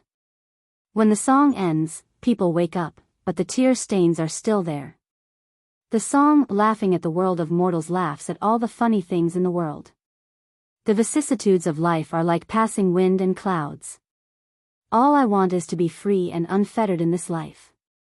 When the veiled woman at the side of the pavilion heard these words, her shoulders seemed to subconsciously move. And Yu Qianqiu was even more dumbfounded. Wow! Why didn't I know that these 3 songs were so charming? This guy's eloquence was just too good. If he can't get a girl, then he's really heartless. I'll just bang my head against the wall and die. Everyone present was tempted by his words. They couldn't wait to ask him to hurry up and sing to see what kind of song could make him so melancholy. However, they wanted to continue listening to his next words, so they didn't disturb him. He sighed and said, Yu Qianqiu. Yu Qianqiu. What kind of person are you? Perhaps being unruly and ruthless is just your surface. Underneath that strong exterior of yours is a sentimental heart. The world is drunk, but you're the only sober one. You walk through the turbid world with cold eyes. Do you have a bosom friend? Sigh. I, Fang Ming, have been longing for you for a long time. It's a pity that I've only heard of you. You're a peerless genius. What a pity. Damn it. Is this stupid bird who acts cool my bosom friend? Why didn't I know I was so good? Yu Qianqiu bit his lips and his face twitched. He was almost moved to tears by Fang Ming's words. He cursed in his heart, what the hell? Chapter 536. If it wasn't for the fact that Qin Ming wanted to pick up girls and raise Yu Qianqiu's ego, Yu Qianqiu would have been moved by him. He grabbed the wine jar and took a big gulp. The girls clenched their fists, their faces full of longing. Big-breasted Haze muttered to herself, so Yu Qianqiu is this kind of person. Beside her, Misty Rainbow clenched her teeth and said, I wonder if we'll have the chance to meet him. The 2 of them seemed to have forgotten that they were here to gather information about Yu Qianqiu and then provide it to their sect to capture. Pooh! Yu Qianqiu couldn't help but spit the wine on the bonfire. The fire rose with the help of the wine. Seeing everyone looking at him in surprise, he awkwardly explained, the fire is a bit small. They all looked at the bonfire and discovered that it wasn't small at all. However, they still added firewood to it. Qin Jiaxing added firewood as he muttered, look at your infatuated faces. That Yu Qianqiu only knows how to sing a song. He doesn't even know what he's singing about, yet you guys are so excited. Pooh! Yu Qianqiu spat out the wine he just drank. He expressionlessly wiped his mouth and pointed at the bonfire, make the fire bigger. Roast the meat a bit more and make it crispy. It's almost done. Any more and it'll be burnt. Everyone, share it. The others obediently followed his instructions. The pavilion was quiet. Only their area was different from the others. Spitting wine, playing with fire, and chattering non-stop, it was hard not to attract attention. The atmosphere that Fang Ming had painstakingly created was now a complete mess. Everyone's gazes were no longer focused on him. Instead, they all looked at the bonfire where Yu Qianqiu was. These people were very busy, happily distributing the roasted hare and roasted chicken. Bastard, Qin Jiaxing, where's the roasted chicken? Did you take it all for yourself? Fuck. Have you ever seen a chicken with 9 legs? I don't even have one myself. These 2 people's words were too vulgar. Yu Qianqiu immediately said in annoyance, F***ck, be more civilized. If you don't get a leg, go gnaw on a chicken's butt. Fu Chun and Qin Jiaxing immediately lost their temper. After a while, the 9 of them were chewing and gulping down mouthfuls of wine from time to time. The few of them grinned and said that it was delicious. However, the few of them suddenly realized that something was wrong with the atmosphere. They raised their heads almost at the same time and saw that everyone was looking at them. Yu Qianqiu was stunned. He waved to the crowd and said, "Sorry, we'll eat first. You can continue to talk about Mr. Nongzhu and Yu Qianqiu." Right, didn't you say you were going to sing a song? Come on. Sing. I need a song to help me get drunk. The people around him burst into laughter, as if they thought Fang Ming was an actor. On the hillside, the red lips under the green veil raised a beautiful arc. Obviously, she was also smiling, but the others could not see it. If it were someone else, Fang Ming would have taught him a lesson.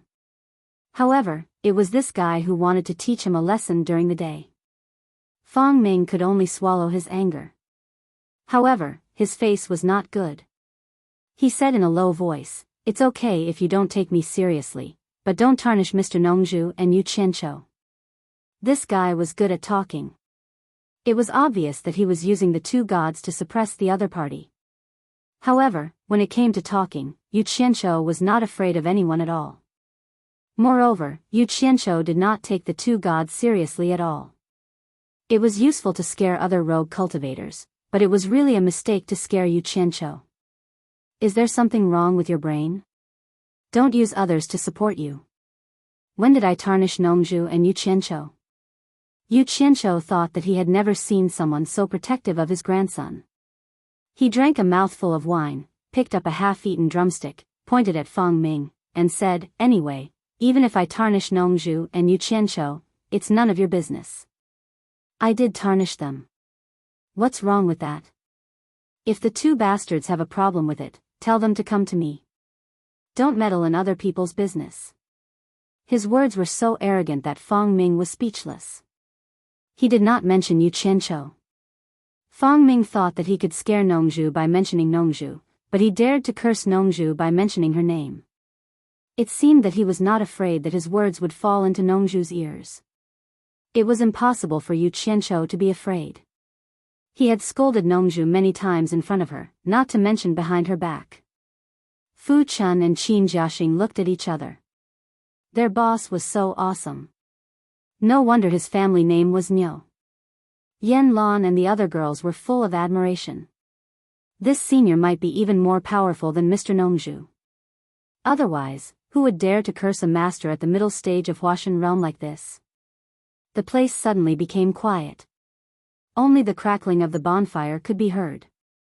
Everyone was searching for the name Niu Yid in their minds, but it seemed that they had never heard of him. On the other side, Tianai, who was scared by Fang Ming mentioning Nongzhu, felt even more ashamed now. Look at Fang Ming's courage, and then look at his own courage. Fang Ming's face darkened as he stared at the man who continued to eat and drink after cursing him. Suddenly, as if he had thought of something, he tossed the flute in his hand into his storage pouch and pulled out a zither. Then, he slowly sat down cross-legged in front of the veiled woman on the hill. Seeing that he put the guqin on his knees, everyone was immediately interested. They knew that he was going to play the song he mentioned just now. Yu Qianqiu glanced at him and thought, this guy is really talented. He can play both the flute and the guqin. Although cultivators from different countries are hunting Yu Qianqiu, I still think that he is a peerless genius that only appears once in 1,000 years. I love music, but I have no chance to learn from him in person. The few songs that I have learned are only paraphrased by others. I didn't get the complete song, so I had to compose a song myself. I hope I won't disturb you. As soon as Fang Ming finished speaking, his 4 brothers cheered again. He continued, it is said that the song White Fox was written by Yu Qianqiu when he first joined the cultivation world of Huaxia. He met a white fox that had been cultivating for 1,000 years. Feeling the misery of the fox's life, Yu Qianqiu gave it to the fox girl. This song has been sung in the cultivation world of Huaxia for a long time. Please listen carefully. The sound of the zither rang out slowly. After a prelude, Fang Ming sang softly with the sound of the zither, I am a fox that has cultivated for 1,000 years. 1,000 years of cultivation, 1,000 years of solitude. In the dead of night, can anyone hear me crying? In the dim light, can anyone see me dancing? The night was quiet, and the song was lonely. It had to be said that Fang Ming was indeed skilled. As expected of a specialist, his singing was indeed touching. Even Yu Qianqiu's eyes were filled with confusion. He recalled the first time he met Bai Suzhen. As soon as the song was played, everyone was immersed in the heartbreaking song and music. From the lyrics, they could feel the misery of the white fox that had been cultivating for 1,000 years. The heart-wrenching scene of "Can I Dance for You Again" appeared in everyone's minds. Yu Qianqiu was awakened by the girls beside him. They could not help but let out soft sobs. Their eyes were red and glistened with tears. The rest of the people were also sighing. When the song was over, everyone was still immersed in the song. They shook their heads. It was a very emotional scene. "Senior sister, that white fox is so pitiful." The hot-tempered Haze threw herself into Yan Lan's arms and cried bitterly. Fu Chun and Qin Jiaxing were also in a daze. They had long forgotten to eat the roasted meat in their hands. Yu Qianqiu was speechless. He could not help but sigh at the lack of spiritual food in this world. A song could move people to this extent. Fang Ming glanced at the girl on the hillside. It seemed that she did not have any reaction. Even if she did, it was blocked by the curtain of green silk. He looked around and said loudly, "What do you guys think of this song? Is Yu Qianqiu a genius?" "He is." The group of rogue cultivators roared in response. Some of them even exclaimed, "I didn't expect this. That butcher of the cultivation world actually knows how to play this song. Not only does he know how to play, even an uncouth man like me likes it. It's completely different from the sounds I used to hear. It makes me want to sleep. Tisk tsk. If I have the chance, I really want to meet this Yu Qianqiu and see what he looks like. Damn it. I am sitting right here. You guys have eyes but failed to recognize Mount Tai." Yu Qianqiu looked around. For the first time, he felt that being Yu Qianqiu was good. He wanted to stand up and tell everyone that he was Yu Qianqiu. The song is born from the heart. How bad can a person who can make such a song be? He must have been forced to do it. Fang Ming sighed. The result made everyone sigh again. Everyone knew that the reason why Yu Qianqiu killed the 2,000 cultivators was because the sects were hunting him for his treasures. Now that they thought about it again, they felt some sympathy for him. That Yu Qianqiu was forced to kill them because he had no other choice. The dream of the mandarin ducks and butterflies. It is said that this song was given to the vixen after Yu Qianqiu composed it. After hearing this song, the vixen's sorrow disappeared and she floated away. No one has seen her since. At this point, Fang Ming shook his head and sighed. Speaking of which, although the white fox's fate was tragic, 2 of the 3 songs composed by Yu Qianqiu were actually given to her. It's really enviable. That white fox has no regrets in her life. Sigh. How enviable. I wonder who else in this world can make Yu Qianqiu compose a 4th song. He didn't know that Yu Qianqiu had actually made a song public when he was training in the Demon Ghost region. However, in order to hide the secret of the training in the Demon Ghost region, the sect strictly forbade their disciples from mentioning it, so the song didn't spread outside. Fang Ming, quickly sing Butterfly and Mandarin Duck Dream. This time, there was no need for Fang Ming's 4 brothers to liven up the atmosphere. Everyone couldn't wait any longer and shouted, "Yes! Yes! Quickly sing it." Yu Qianqiu looked around and saw the 6 women staring at Fang Ming with shining eyes like 6 female dogs in heat. This made Yu Qianqiu curse in his heart. Damn it, singing my song to show off. He suddenly remembered that he was also a pirate singer and was speechless. How dare I disobey everyone's orders? Fang Ming smiled and plucked the strings of the zither.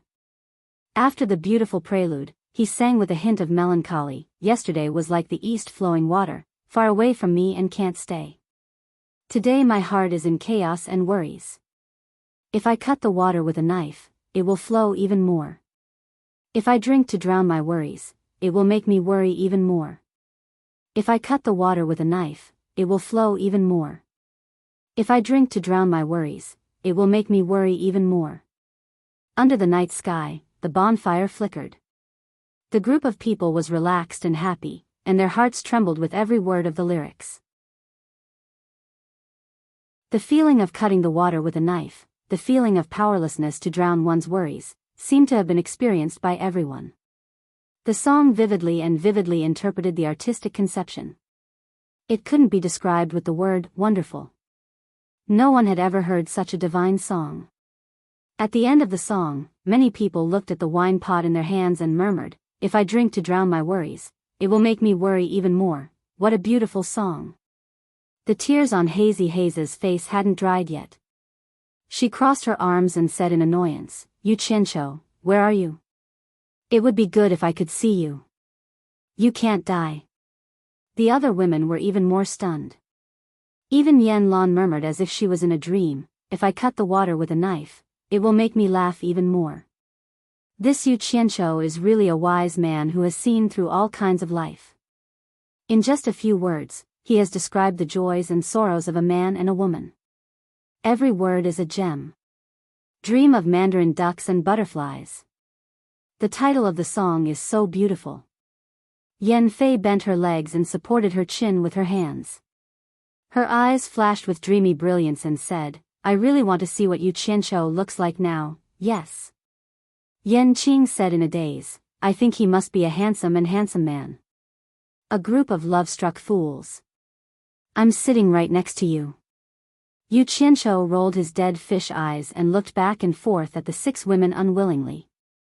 Then, he took a big bite of the drumstick in his hand. He looked like he wanted to tear the drumstick into pieces. After a few big bites, he put the bone in his mouth and chewed on it. Fang Ming smiled and looked around. The atmosphere was finally under his control again. Tonight was destined to be his night. He said in a clear voice, "What do you think after listening to these 2 songs? Now you know that what I said is true. Not bad, this Yu Qianqiu is really something, a real talent, a real master. Even I, a rough guy, admire him from the bottom of my heart. Good song, he really is a genius." Everyone's praises came one after another. It was practically endless. Fang Ming nodded and said, "The song is good, the melody is good, and every word of the lyrics is like a jewel. I'm afraid only Yu Qianqiu could come up with such a song. Moreover, he matched it so well that it's unforgettable. What's more, it's said that this is Yu Qianqiu's impromptu work. He's really a genius." Yu Qianqiu drank his wine gloomily. He really did not know what to say. This was the first time he was praised by so many people. Especially Fang Ming, who praised him as if he was the best in the world. Yu Qianqiu should be happy, but he could see that Fang Ming was clearly playing a trick. He was pouring water on Yu Qianqiu and then propping up his broken boat. As the saying goes, a good song needs a good tune. Fang Ming said at the beginning that he got the song from the cultivation world in China. The tune was not complete, and he composed it himself. The more he made everyone think that this song was rare, the more they would think that his talent would be revealed when they thought about it. This kid is really something. He's even more shameless than me. Yu Qianqiu snorted coldly in his heart. Fang Ming composed the tune. It's obvious that he did it step by step. He's bullying everyone here because they haven't heard it before. I'm afraid he's going to play some tricks to make his wish come true. Yu Qianqiu glanced at the veiled woman on the hillside. She was the target that Fang Ming was trying his best to capture. "I won't allow any bastard to take advantage of me to pick up girls." What he didn't know was that the eyes behind the veil were staring at him. Especially his cultivation that could not be seen through, it was very eye-catching. Basically, those who had interacted with him for a period of time knew that he was born this way. It was not because of a momentary lapse in judgment. "Fang Ming, let's not talk about it. Sing that Laughing at the World of Mortals again." "Yeah. Sing it quickly. Let's hear it again." The group of people were already addicted to it. They could not wait to hear the third song, so they all urged. However, just as Yu Qianqiu expected, that guy began to play the trick of fishing for mermaids. Fang Ming slowly stood up and put away his guqin. He cupped his hands and apologized to the crowd. Everyone, I'm really sorry. Let's stop here for today. We'll talk again if there's a chance in the future. Because this third song is a masterpiece among masterpieces. If I don't adjust my emotions before singing it, it'll be a stain on this masterpiece. I really don't want to do such a thing. I hope that you won't force it. It's not like you can force it. As soon as these words came out, everyone sighed with regret. Someone even shouted, how about tomorrow? At most, I'll wait another day before I leave. I want to listen to this masterpiece among masterpieces of masterpieces. Fang Ming replied in a cultured and refined manner, let's talk about it another day, another day. He did not give a definite answer from beginning to end. As he said this, he walked back to where he came from. His 4 brothers cheered and cheered loudly. You're called Fang Ming, right? Suddenly, a cold snort sounded out. Fang Ming paused and looked toward the source of the sound. It was the guy who opposed him during the day. He reluctantly nodded and said, that's right. What can I do for you? Advice my ass. Yu Qianqiu looked him up and down in disdain. He said, Fang Ming, Fang Ming. From the sound of this name, it should be a righteous person who does things openly and honorably. It's a disgrace to a liar like you with this name. Everyone was taken aback. They did not know where he was coming from. Fang Ming's expression changed. He said in a deep voice, what did I lie to you about? Isn't this the first time we've met? Kid, you're asking for trouble by being so stubborn in front of me. Yu Qianqiu sneered and said, let me ask you. You said that in the song you just sang, the zither song was composed by you? Fang Ming was nervous, but he forced himself to be calm. That's right. Hee hee. As luck would have it, I've heard Yu Qianqiu sing these 2 songs with my own ears. Although his unparalleled and divine skills are indeed thousands of times better than yours, and you are like trash compared to him, but why do I feel that the tunes you 2 play are almost the same? Was it you who composed them? Could it be that Yu Qianqiu stole your zither song? Yu Qianqiu said with extreme malice.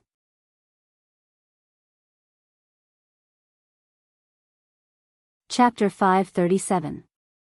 Of course, at the same time, he didn't forget to praise himself. No one knew who he was anyway, so he should praise him. Don't hold back. He praised Yu Qianqiu to death.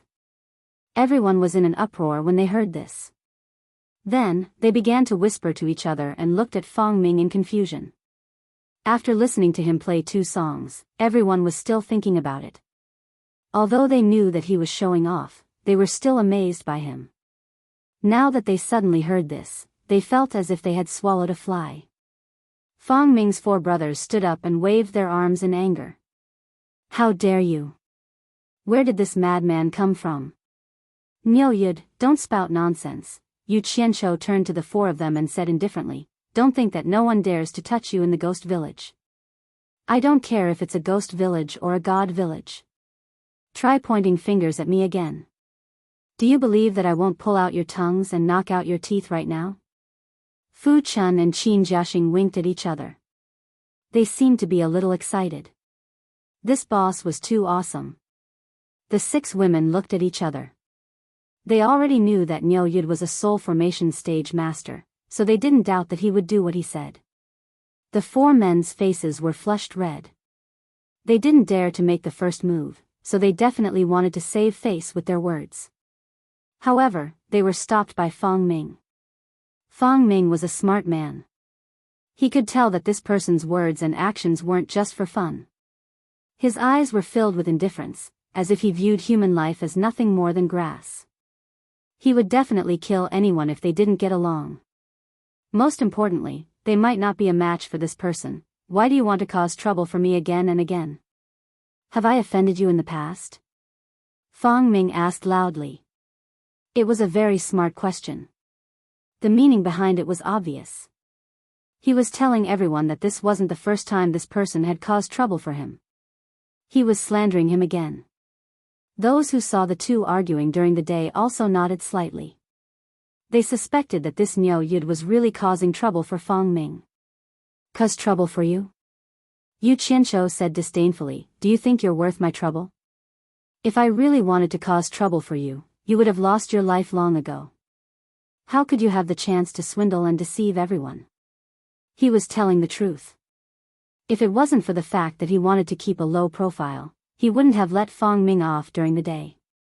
In his eyes, the people of the cultivation world had already obtained far more than mortals, especially those who harbored evil intentions.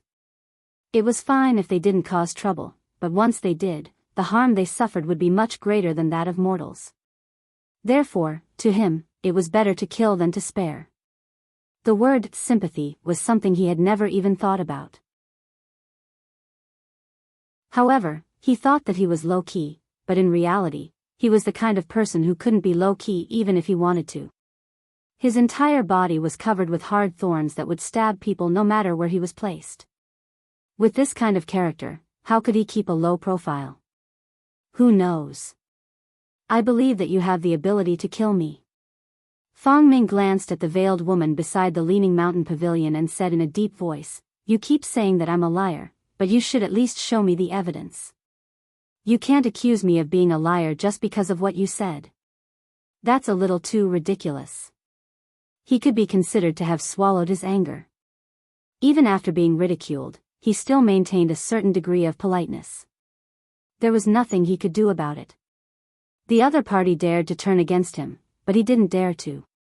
Evidence? Yu Qianqiu raised an eyebrow and said, "I've already said that I've heard Yu Qianqiu play and sing these two songs with my own ears. This is the best evidence. Then I'll have to trouble you to prove that you've heard Yu Qianqiu play and sing these two songs," Fang Ming said calmly. "That's easy." Yu Qianqiu casually waved his hand and said, "The last time I was still in Dang City, 3rd Xian from Lingfang Valley brought Yu Qianqiu to visit me. At that time, the three of them were in high spirits after drinking, and the Thousand Sorrows Zither song livened up the mood. They played and sang more than 10 songs in a row, and those songs were like the sounds of nature, making people gasp in admiration. Among those songs, you played and sang. If you don't believe me, you can go to Lingfang Valley and ask 3rd Xian. Then you'll know that I'm not lying." Fang Ming choked and was stunned. Asking him to look for 3rd Xian, he had to have the qualifications to do so. Who was 3rd Xian? He was an expert in the late tribulation passing stage, his brother was in the early soul-forming stage, and his master was one of the 4 great men of the cultivation world. How could he have the qualifications to ask questions? It was already good enough that he could meet him. The itinerant cultivators looked at each other, trying to figure out Niu Yud's background. They had never heard of this person before, and even 3rd Xian and Yu Qianqiu wanted to visit him. It was obvious that he had an extraordinary background. Although Fu Chun and Qin Jiaxing didn't say a word, their faces were filled with pride. The two of them basked in the glory of their boss and enjoyed the feeling of being the center of attention for the first time. In the past, even among the itinerant cultivators, the two of them were nameless people. How could they receive so much attention? This feeling was really good, as if he had followed the right person. Fang Ming wanted to say something but stopped himself. In the end, he shut his mouth. Even if he was stubborn, he had to have the capital to do so. Not to mention that he couldn't see through the other party's cultivation, his background was even more mysterious. This kind of person was not someone a small itinerant cultivator like him could afford to offend. If he lost his life before he could eat the swan meat, it would be really not worth it. However, he saw a scene that he shouldn't have seen. Just as Niu Yud was talking about 3rd Brother Xian, the masked woman next to the mountain-leaning pavilion with a green veil lightly took a few steps forward. With every step she took, the night breeze brushed against the green muslin. Under the influence of the wind, the green muslin skirt wrapped around the contours of her slender legs. The exquisite curves on her upper body were even more captivating. The hazy curves could make all things pale in comparison with each step she took, and each step was enough to stop one's breathing. Everyone followed Fong Ming's gaze and held their breaths, staring fixedly at the woman. Although this mysterious woman's face was covered, the green veil was unable to conceal the allure of her body as she moved. They did not see her devastatingly beautiful face, nor did they hear her melodious words. This was because she had not said a word since she arrived. There was no pretentiousness to deliberately display the charm of a woman. Everything was done so inadvertently. With a few graceful steps, she vividly interpreted the word beauty. The mountain-leaning pavilion under the night sky, the incandescent light, and the one-armed old man, everything became an illusory background. Everyone's attention was focused on the woman in green veil. The bright moonlight was blocked by the drifting dark clouds, and the moon seemed to be too shy to peep at the woman below. Bonfires were lit everywhere, shining brightly. The burning firewood made crackling sounds, as if to remind everyone to come back to their senses. However, everyone was still immersed in a daze. After a long time, the group of people who had almost suffocated to death finally remembered the matter of breathing. They swallowed their saliva and took big gulps of air mixed with the fragrance of wine. However, their gazes were still fixed on the woman in green veil. Damn it! She could bring disaster to the country and people by not showing her face. This could be considered as putting the moon to shame. Yu Qianqiu, who came back to his senses, looked up at the sky and found that even the moon had disappeared. He drank a mouthful of wine, looked around at the group of people who were stunned, and shook his head with a bitter smile. In his mind, the few women who were waiting for his return appeared, and he felt that he owed them too much. The night wind was a little cold, but the bonfires were still burning. Yu Qianqiu's body leaned back slightly. He supported himself with one hand on his back and one of his legs retracted. His other hand was placed on his knee, holding a jar of wine and gently shaking it. The wine was poured into his mouth from time to time, and the bright red light from the fire made the faint longing in his eyes and face unmistakable. The masked woman in green veil was watching his every move. When she found that he did not fit in with the crowd, her eyes revealed a trace of surprise. In her impression, there was no need to mention her own charm, and it was rare to see such a man.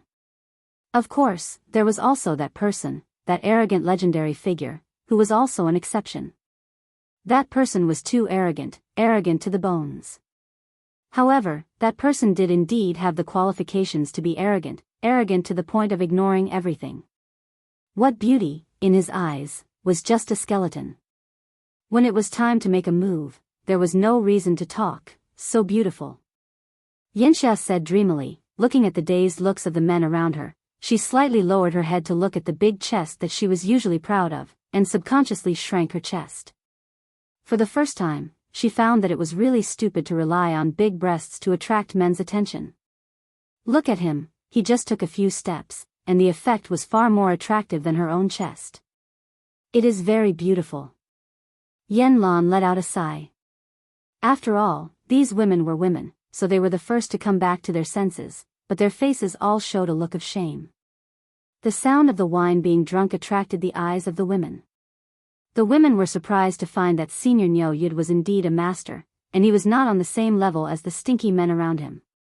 The charm of the masked woman was hard to resist even for women like them. Unexpectedly, Senior Niu Yud did not even look at her, and drank leisurely by himself. He was really a knowledgeable senior. Sir, do you think that the masked woman is not beautiful? Yanxia was a little curious and dared to ask. The eyes of the women were cast together, and they also wanted to know the opinion of this senior. Yu Qianqiu came back to his senses and asked, "What?" Yanxia timidly asked the question again. Yu Qianqiu didn't think much of it and said, "It should be okay. Women are beautiful in my eyes, but I haven't seen her face. How do I know if she is beautiful or not?" Yanxia slightly pouted, as if she was not very satisfied with this answer, and asked again, "Does Sir only look at the face to see whether a woman is beautiful or not? Her figure is also very important." Yu Qianqiu was stunned, his eyes glanced at her chest, and then sent the wine jar in his hand to her sensitive part, and said with a smile, "Of course, the figure is very important. I like women with big breasts. Just looking at them makes me feel good, and taking them off is even more. Cough. The figure is very important, and your figure is very beautiful, hee hee. Very beautiful, very beautiful.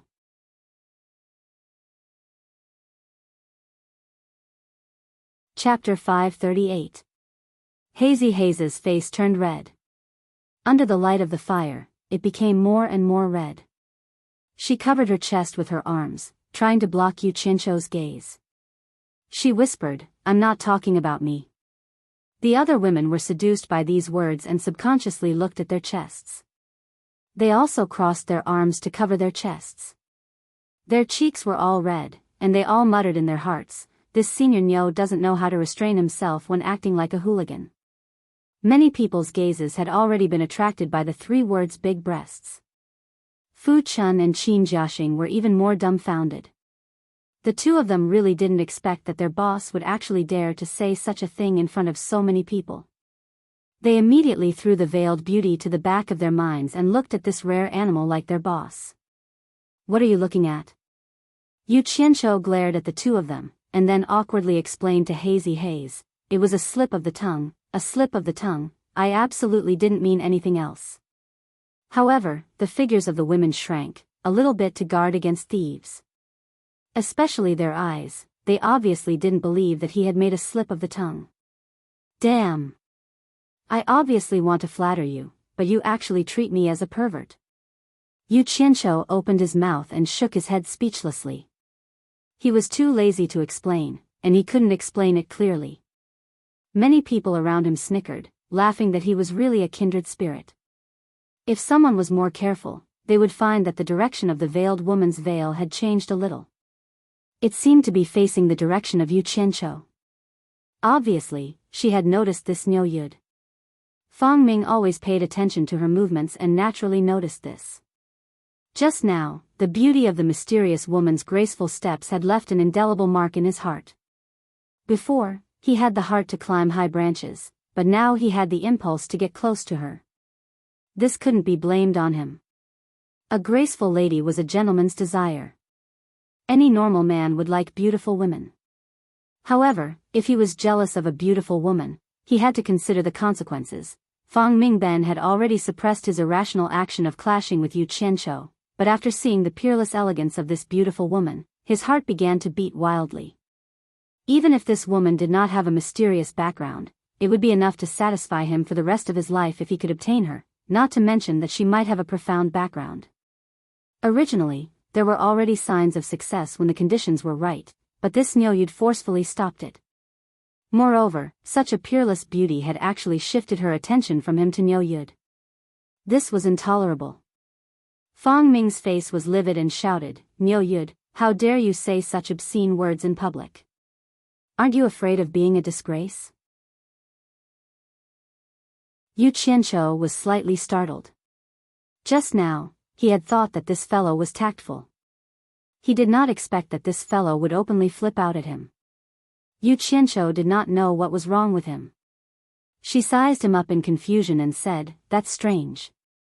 What does it have to do with you that I'm a disgrace to cultured people?" "I'm a disgrace to cultured people, so why are you, a liar, lecturing me?"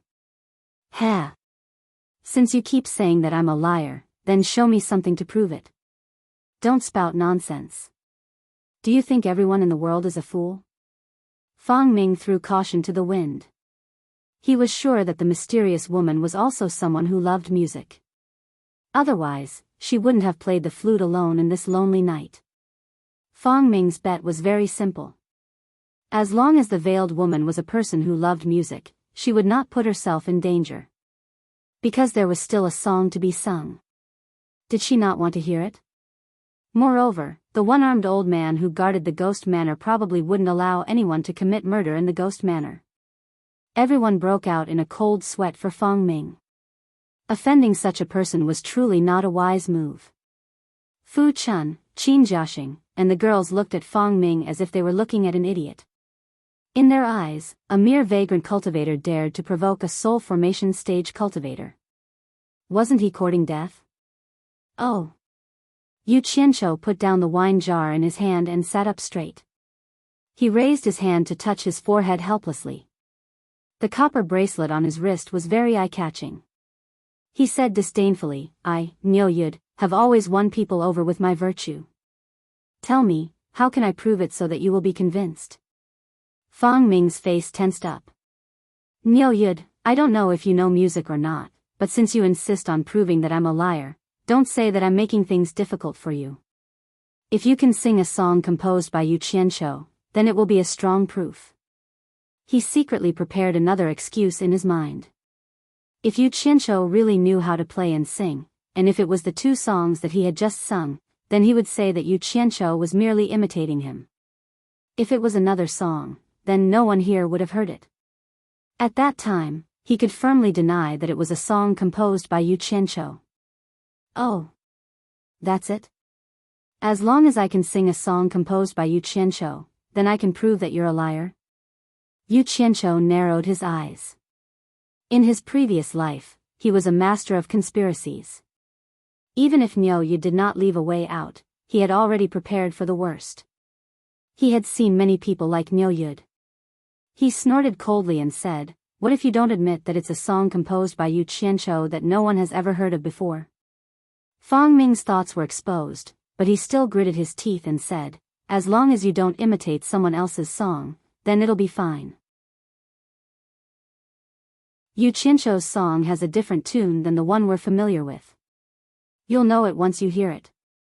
As soon as he finished speaking, he heard the sound of a lazy zither.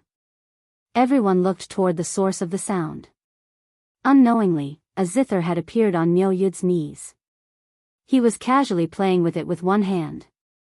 Everyone's eyes lit up. They knew that a good show was about to begin. Since Niu Yud could carry a zither with him, he must be an expert in this field. Qin Jiaxing and Fu Chun looked at each other. Yan Lan and the other girls looked at each other. They didn't expect Niu Yud to really know how to play the zither. In the cultivation world, there weren't many male cultivators who were willing to spend their time on this field. Of course, those who were passionate about it were mostly female cultivators. This was because women were born to be sentimental. The pair of eyes under the green veil stared closely at Yu Qianqiu's every move, and a faint look of expectation appeared in them. Yu Qianqiu stared at Fang Ming with a faint smile. His fingers touched the strings of the zither, and he began to play with it elegantly and skillfully. A beautiful melody slowly flowed into everyone's heart. He sang softly, I am a fox that has cultivated for 1,000 years. 1,000 years of cultivation, 1,000 years of loneliness, everyone was familiar with this song and the tune. However, it was clearly more emotional than Fang Ming's song. There were many subtle differences, but it was more provocative. Even if they didn't understand, they could tell that Niu Yud's singing was better than Fang Ming's. This was a very normal thing. It was a song that was passed down from the mouth of Yu Qianqiu. It would be strange if Yu Qianqiu himself was not familiar with it. There were no recording devices in this era, so it wasn't a big deal if the song was lost. However, it showed everyone what an authentic song was. Fang Ming's face changed color. After playing and singing for a short while, Yu Qianqiu changed his tune midway. He sang again, since the beginning, only the newlyweds smile, who would hear the old cry. The word love is so hard. Should I ask for the truth, or should I pretend to be confused? It's hard to be content with knowing too much. The tune was so skillfully switched between the two songs, and it was so perfect and beautiful that it made people secretly fascinated. However, after a few more lines, the sound of the zither changed again. It was no longer affectionate and had become aggressive. Yu Qianqiu's 10 fingers strummed the zither strings as he stared at Fang Ming and said in an indifferent tone, people strive to climb higher and water flows lower. If you want to climb higher and change your fate, no one will say anything. A fair lady is a gentleman's dream, and you're right. However, you're blind to think that everyone in the world is as gullible as fools. You're too naive. Fang Ming, if you have the guts to do it, you should be prepared to bear the consequences. If you admit that you're a liar now, I'll spare your life. Fang Ming glanced at the doubtful gazes around him and said unwillingly, These are clearly the two songs that I played earlier. You made some slight changes to them and you're calling me a liar? Who's the naive one here? Humph. I knew you would say that. Yu Qianqiu shook his head and sneered. With the movement of his fingers, the tune suddenly became impassioned, and the audience's mood became bolder. Yu Qianqiu stared at his fingers and said without looking up, "This is a song Yu Qianqiu composed for me. Not many people have heard it. On this lonely night, it's fate that we met. I'm willing to play this song for everyone free of charge. I'll sing this song to raise everyone's spirits." Hearing this, everyone's eyes lit up again, and they were filled with anticipation. Her red lips pursed under the green veil, which was a rare sight. "Fang Ming, I'll give you one last chance." Yu Qianqiu tilted his head and stared at him. Towards this guy who claimed that Yu Qianqiu was a peerless genius, Yu Qianqiu wanted to give him some face. However, it was better for him to show off his talent in front of a beauty. Although Yu Qianqiu wasn't interested in the veiled beauty, it didn't stop him from satisfying his vanity. After all, there were few men who wouldn't be willing to be worshipped by a beauty. This was also the main reason why he came out to sing for free, since he had nothing better to do. Moreover, he believed that the guy's singing skills were indeed inferior to his. Since he wanted to promote Yu Qianqiu as a peerless genius, he might as well let Niu Yu do it for him. He was sure that the audience would be satisfied, and the peerless genius, Yu Qianqiu, would also be satisfied. However, the result of his action was that Fang Ming was doomed to be unlucky. However, Yu Qianqiu didn't like this guy who pretended to be cool, so he wouldn't help him. It was already good enough that he was willing to give Fang Ming a chance and a way out. Fang Ming sighed. It wasn't easy for him to get a chance to show off today. Why did he have to meet Niu Yu, who appeared out of nowhere? Was this really his fate? Although he had a vague feeling that something was wrong, he was blinded by greed. He forced himself to be calm and said, "True gold fears no fire, and justice is in the hearts of people."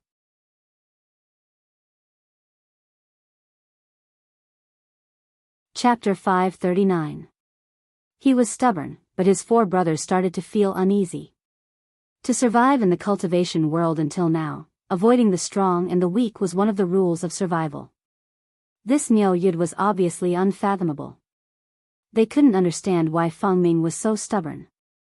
Was it worth taking such a big risk? Justice exists in the hearts of people? Yu Qianqiu's fingers danced non-stop on the zither.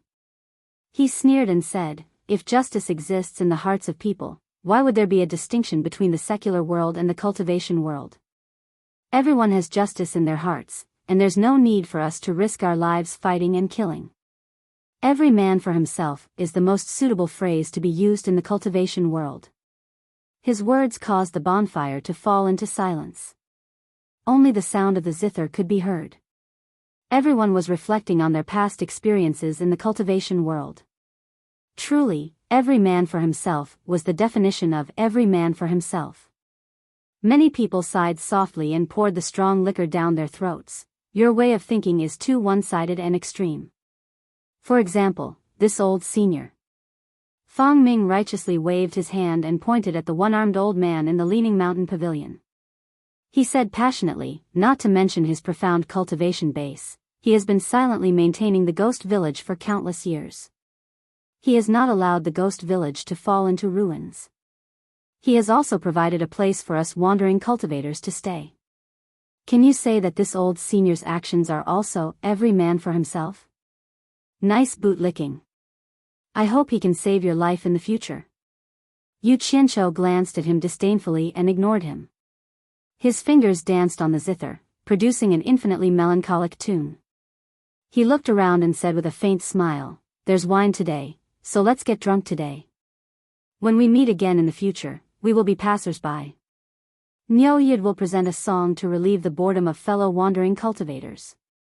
As soon as he finished speaking, his fingers suddenly danced wildly on the zither, producing a messy noise that made everyone's teeth go numb. Everyone looked at him with bared teeth. Just now, he was talking about warming people's hearts. Why did he turn into a disgusting person in the blink of an eye? Fang Ming frowned under the green veil. Fang Ming was secretly happy. So he was just pretending.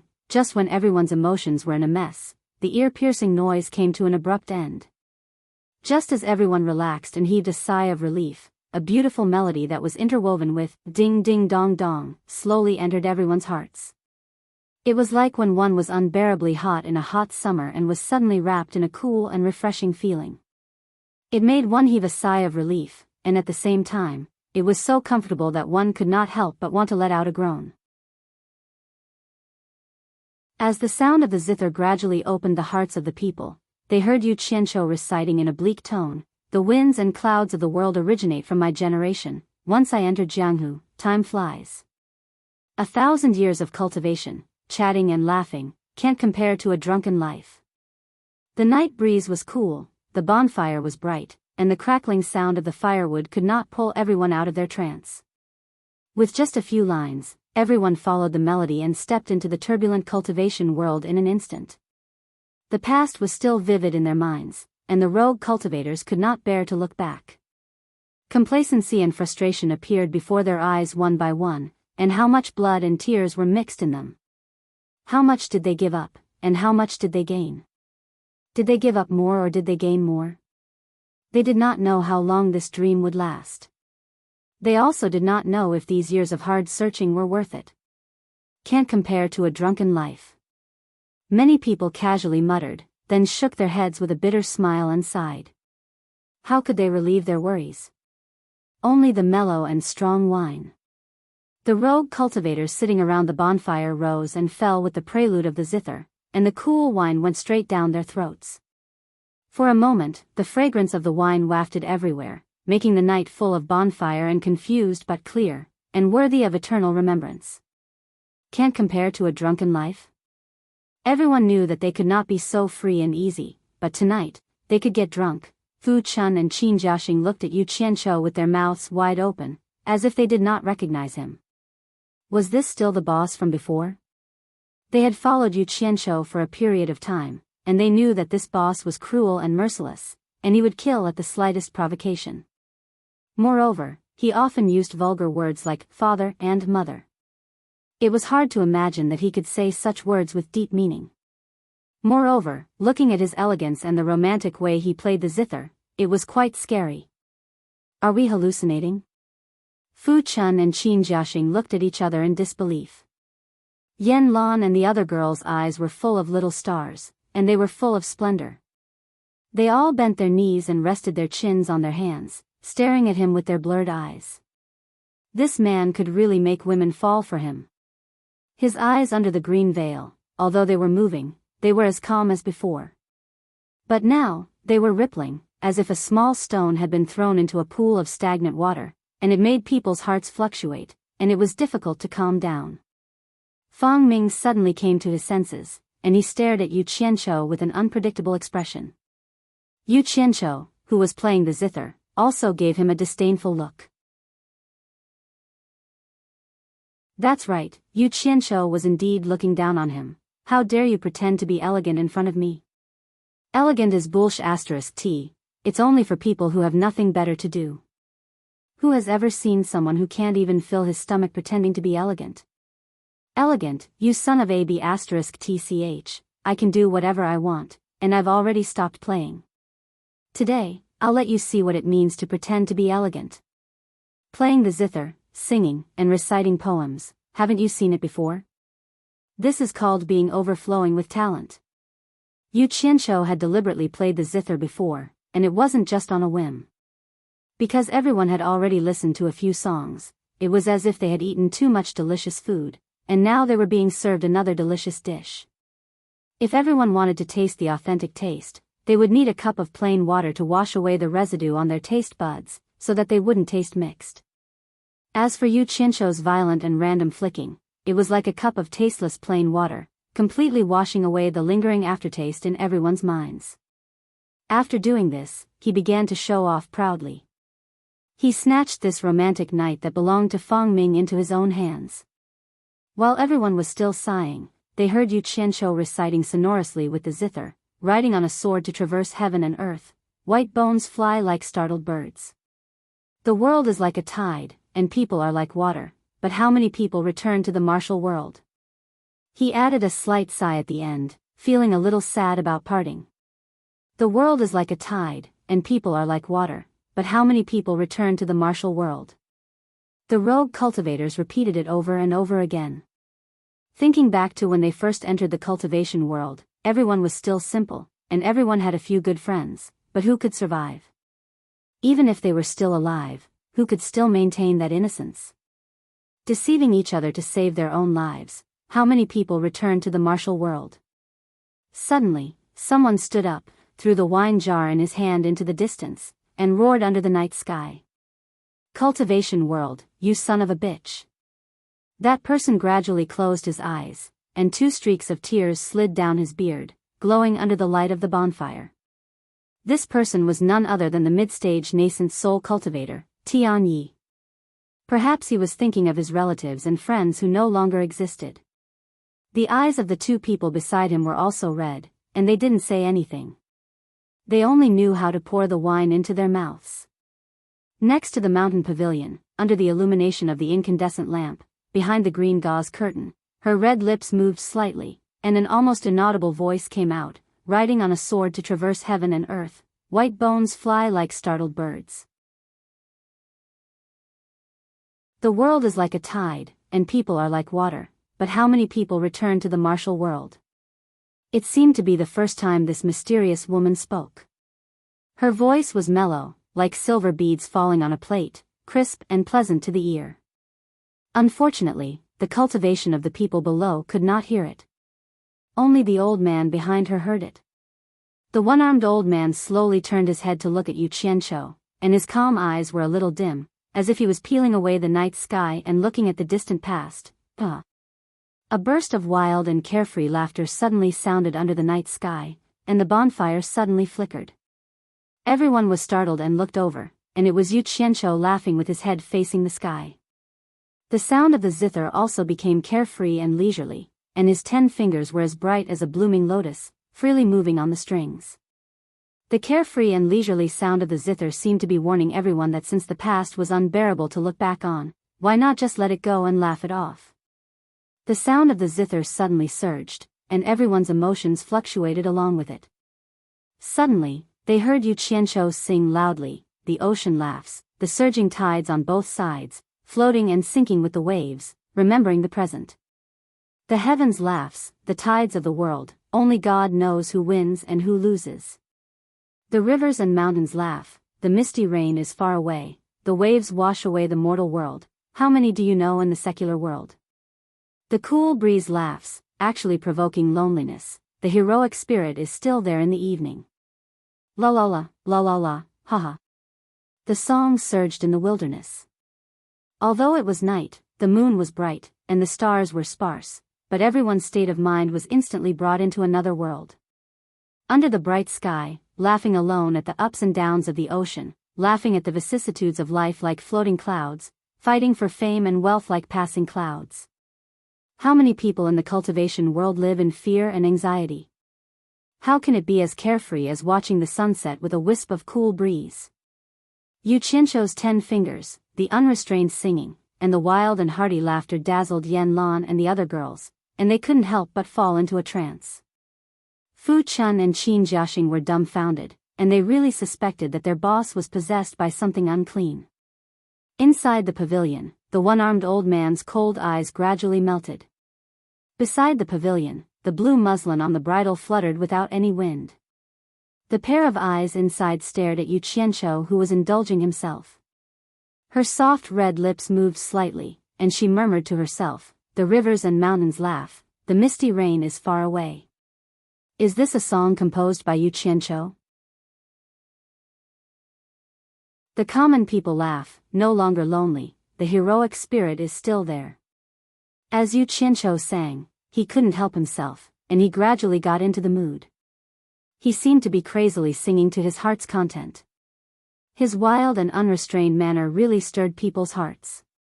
Not to mention the others, they all swayed their upper bodies along with the song, and their flying swords clanked again. Together with the music, they sang along with Yu Qianqiu, "The ocean laughs, the surging tides on both sides, floating and sinking with the waves, Remembering the present, this song was both heroic and catchy, suitable for these men to vent their emotions. After being led to sing a few times, they all sang very well. Under the night sky, beside the piles of bonfires, the fragrance of wine mixed with the wild singing drifted in the wilderness.